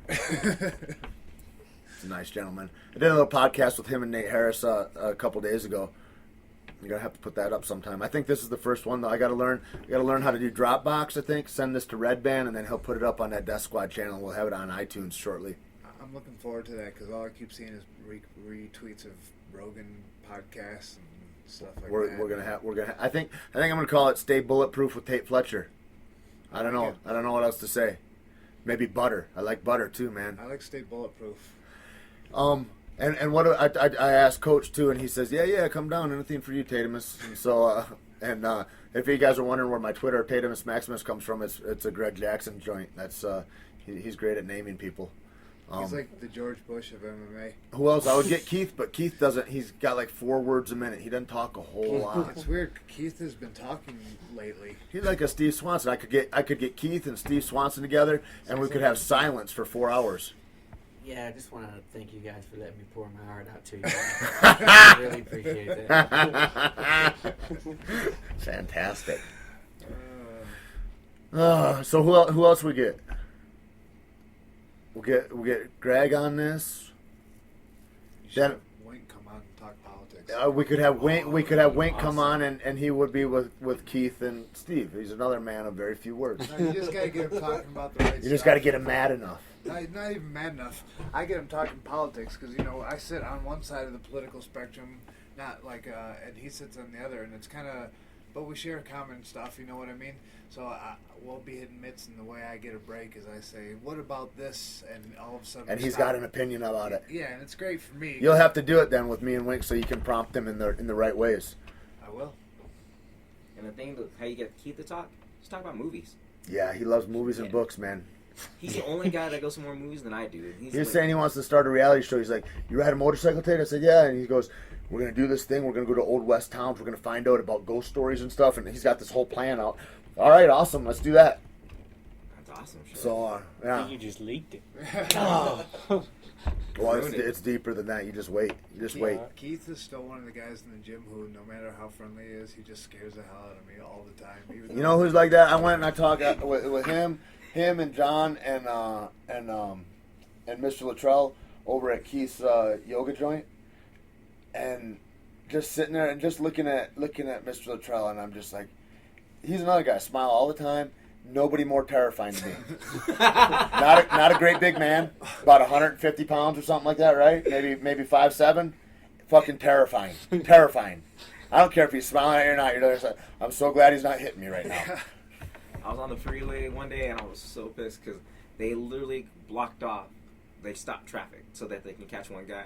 And all of a sudden I see Chris run down with a shotgun. He just run down with all of his buddies and then looks at me and goes, runs right backwards. "Hey, you want to come with me?" I was like, "Sure." How awesome. Running down there. I was like, "What are we doing?" "Oh, we got a cop beater. He's been hitting this cop car the whole time we're out here, and we wanted to stop him. We're just going to beat him up right quick." I was like, I don't know if we can say that. Yeah. That was a joke. It was a joke ever said. What I love is the time before that I saw him was on the Jackson's MMA series, and he comes out with his full flak jacket on, gun, gang unit, task force on the back and shit. I was like, who's more scared than this guy's opponent right now? Like, fuck. Yeah, he's another fucking unsung hero, really. Like him and like Mr. Winklejohn being so quiet, you don't hear anything about it, but damn. I've been trying to get him to write a book for years. I'm like, just fucking put down some knowledge, dude. Have a dude take some pictures, put out a book on striking, on how to hold mitts correctly, all that. Like, fuck. I'm kidding. They didn't go beat up the guy. They just arrested the dude. They was trying to go out there and see everybody running out with the guns. I did ask for one. I got told no. You should have got a picture. I tried. I got video of it. My buddy You was do? all, my buddy was all filming. He's like, "You gonna go out there with them?" I was like, "Yeah, Rad. it's my coach, man. Rad. We'll watch him go do what he does." So cool. And you got on ride-alongs with him too, huh?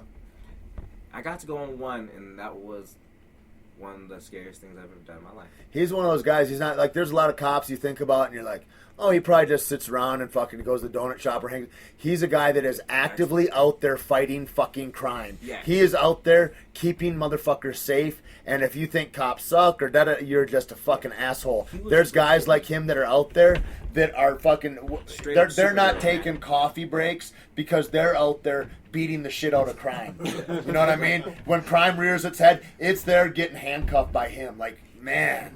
He's That out there dude is actually just incredible. going out there doing everything possible to make sure like everybody was like safe and keeping Yep. everything under control. And you know what else he's doing? He's not asking anybody to thank him. He doesn't give a shit if you thank him or not. He's just doing it because it's the righteous thing to do. He's man. The statement of He's the Django. yeah, He is. my favorite statement from him was we were doing our ride along, and he goes into that whole thing about him just solving crimes and stuff like that. He's like, so I should be able to run a red light every now and then. that was my favorite thing. That's awesome. I thought, yeah, you really should, Chris, because Like, maybe I'm gonna roll through this. I'm not gonna come to a complete stop. You know? and you know what? With the hard work that dude's, Yep. he should be able to just Yeah. roll through a red light. If you're Batman, go Yeah, ahead and roll go that. ahead. Go ahead and roll that stop sign. That's dope. What do you think when you guys look at life at the end of this, years down the road? Do you have like this is a huge dream that's coming to fruition? You know, what's the next one? When you look down, you know, like I feel like with fighters, I do feel like there's a lot of idiots that roll through, but guys that are successful are some of the brightest guys ever that are problem solving through the fight, and guys that can use their minds analytically like that, where they're a chess match in a human chess game, with high stakes, like, you know, looking at your life in that way further out. Like, is there stuff that you know, when I just mentioned stuff like I'd like to see Mike Winkeljohn write a book or whatever. It's like just ideas like that, or like empowerment that you want to do for people, or like what your next unreasonable goal is. You know what I mean? Because I don't think any of y'all are into settling into anything. You know, like you want to go to the optimized thing. So what's that? Go ahead. My plan is just keep fighting as long as I can. I'd like to have a school and try to affect change in some people's lives. You know, I wish I would have got into this sport at a younger age when I was busy doing some real dumb stuff. I think it'd be really cool to help some kids out who might have been in my same situation. You know, it's not like I come from a bad background, but I was off doing really dumb things as a kid. And, you know, it'd be cool to say this is one avenue that you guys might have. So Right. either do that through a gym or community program, or who knows? I mean, I don't know. I just want to punch John in the face more. That's all I know. Right on. I kind of want to do the exact same thing that Axe wants to do. I just want to inspire everybody else. You You're know, gonna punch me Yeah. in the face? I punch myself in the face all the time. That's Brandon. It's an interesting thing too, because it's not a talent that everybody has. Just because you're a tough fighter, I've seen a lot of tough fighters that are really fucking shitty coaches.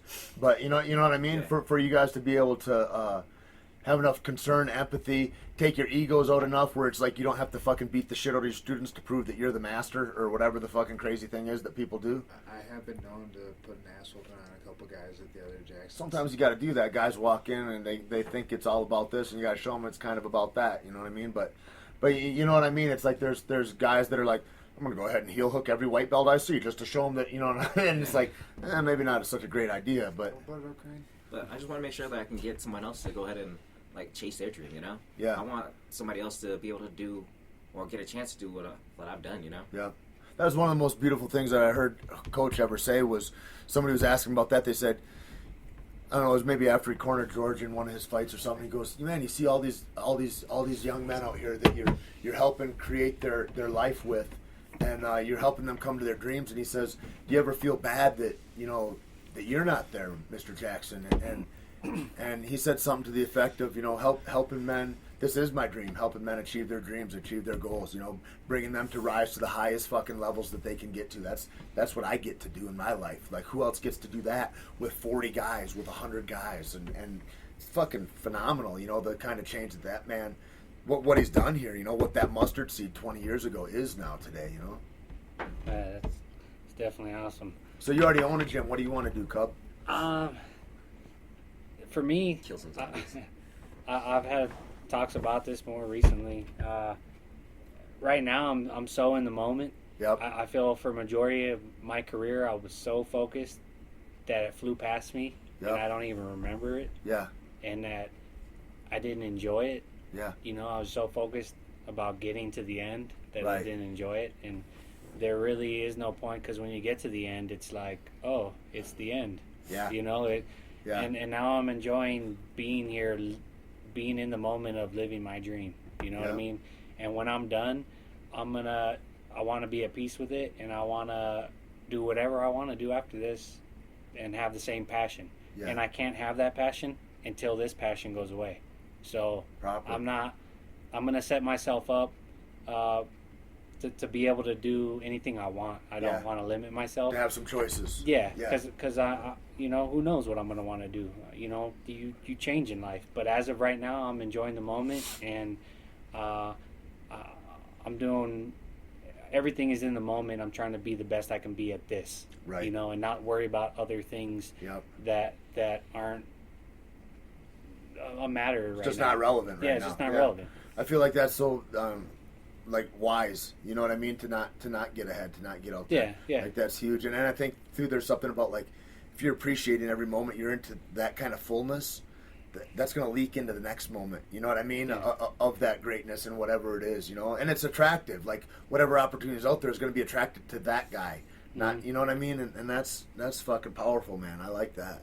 Yeah, I mean that's just the way I've been thinking, and this year has been great for me. And the times that I've been up and down in my career is the times been when people have put a lot of pressure on me, like, what are you going to do after this? And you're like, Right. crap, what am I going to do after this? Right. And you start thinking about that, and you're not thinking about the dude Yeah. who's trying to beat you up Yeah. in 2 months from now. I love what you were saying too, man, about, like, not enjoying those moments and letting those pass you by. Is that, like, I read this thing the other day that happiness isn't the goal, it's the road.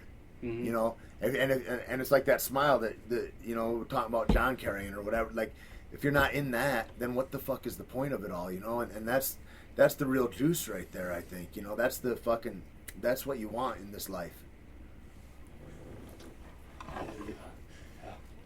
I just took a picture of Cub's neck fat. It's unbelievable. Yeah. Wow. That's the one thing that I really like. That like, not being in this gym for a while is nice. Is that you never hear body dysmorphia like around fighters. Like, you anorexic and bulimic broads out there that think you got something on anybody in here. You fucking are deluded beyond. You never seen more fucking ripped dudes, like everybody with 6 packs or better, going, I'm so fat right now, I just feel so bloated. It's so fucking silly. It's the biggest comedy ever, and it's only funny though if you're watching it, because the fighters that are talking about it at that time We really are believe it. sad. They are sad facers, like Me and crazy. John Dodson will be sitting in the other gym, and there's parents in there who weigh quite a bit, and we'll be sitting in there talking about how fat we are, and I'll look over. And How many times you guys got mirrors up in that gym? Yeah. I mean, How many times do you guys take your shirts off and just sit there looking, poking, going, oh, I can't, I man. won't even take my shirt off. Just get until- depressed, steady 170 depressed. Until I hit 172, that's when I'll take my shirt It's off. amazing. It's amazing. Bunch of dudes look like little superheroes going, I'm so fat. Fucking bitches. Yeah. Well, anyway, I want to thank you guys, man. Thanks a lot for spending the time, and I don't know. I guess we'll close it up and give people more later. Thanks for inviting 11 people and bringing 2 microphones. This has been real weird because we've really been just face to face kissing each other. Well, not almost. The Kissing only each other. problem has been that Isaac takes this microphone and he likes to to dap it on his face. Like it's a little weird. But anyway, It's John that Dodson. age conditioning, man. Yeah. You got a fight coming up, Cub? Yes. February 16th in London, I'm fighting Dennis Seaver. Yeah! Rad. I remember seeing that. Yeah, it's Rad. for the number 1 contender, and Right. we're gonna put it down, and well, I'm gonna put him down. That's an and, exciting fight, man. Yeah, but he's a game opponent, and I'm excited. Yep. Powerful, man. That's dope. Right on. Yeah, thank Cool. And if this uploads before February 2nd, keep an eye on the Jose Aldo versus Frankie Edgar card. You might see. Well, you don't know what my face looks like, but might see somebody familiar. With You the can same see, name. you can see all these guys at Cub Swanson on Twitter and Instagram. I think, are you on Instagram too? Yep, same name. Yeah. And at Ike Vallie-Flagg. That's IKEVALLIEFLAGG. Yeah, And that's on Twitter and Instagram too. And at John Dodson MMA. And that's John with a H. Don't fuck around and put JON. Some fucking low class shit. He's got an H in his name. Or at Little Steve Swanson. At Little Steve Swanson? It's at Little Steve Swanson? Is there a big Steve Swanson? Yeah. You're both of those. That's, But you've only got, okay. that hangs He's out. really quiet right now. That's the most he's said all night. Big Steve Swanson is what he named his Winky. Well, technically, he's a junior. Is that right? Yeah. Well, thank you all for listening. I hope you enjoyed it, and stay positive out there, and we'll do this again in a few days. Stay classy or Boom. stay bulletproof. Stay bulletproof also. Signing out from Albuquerque.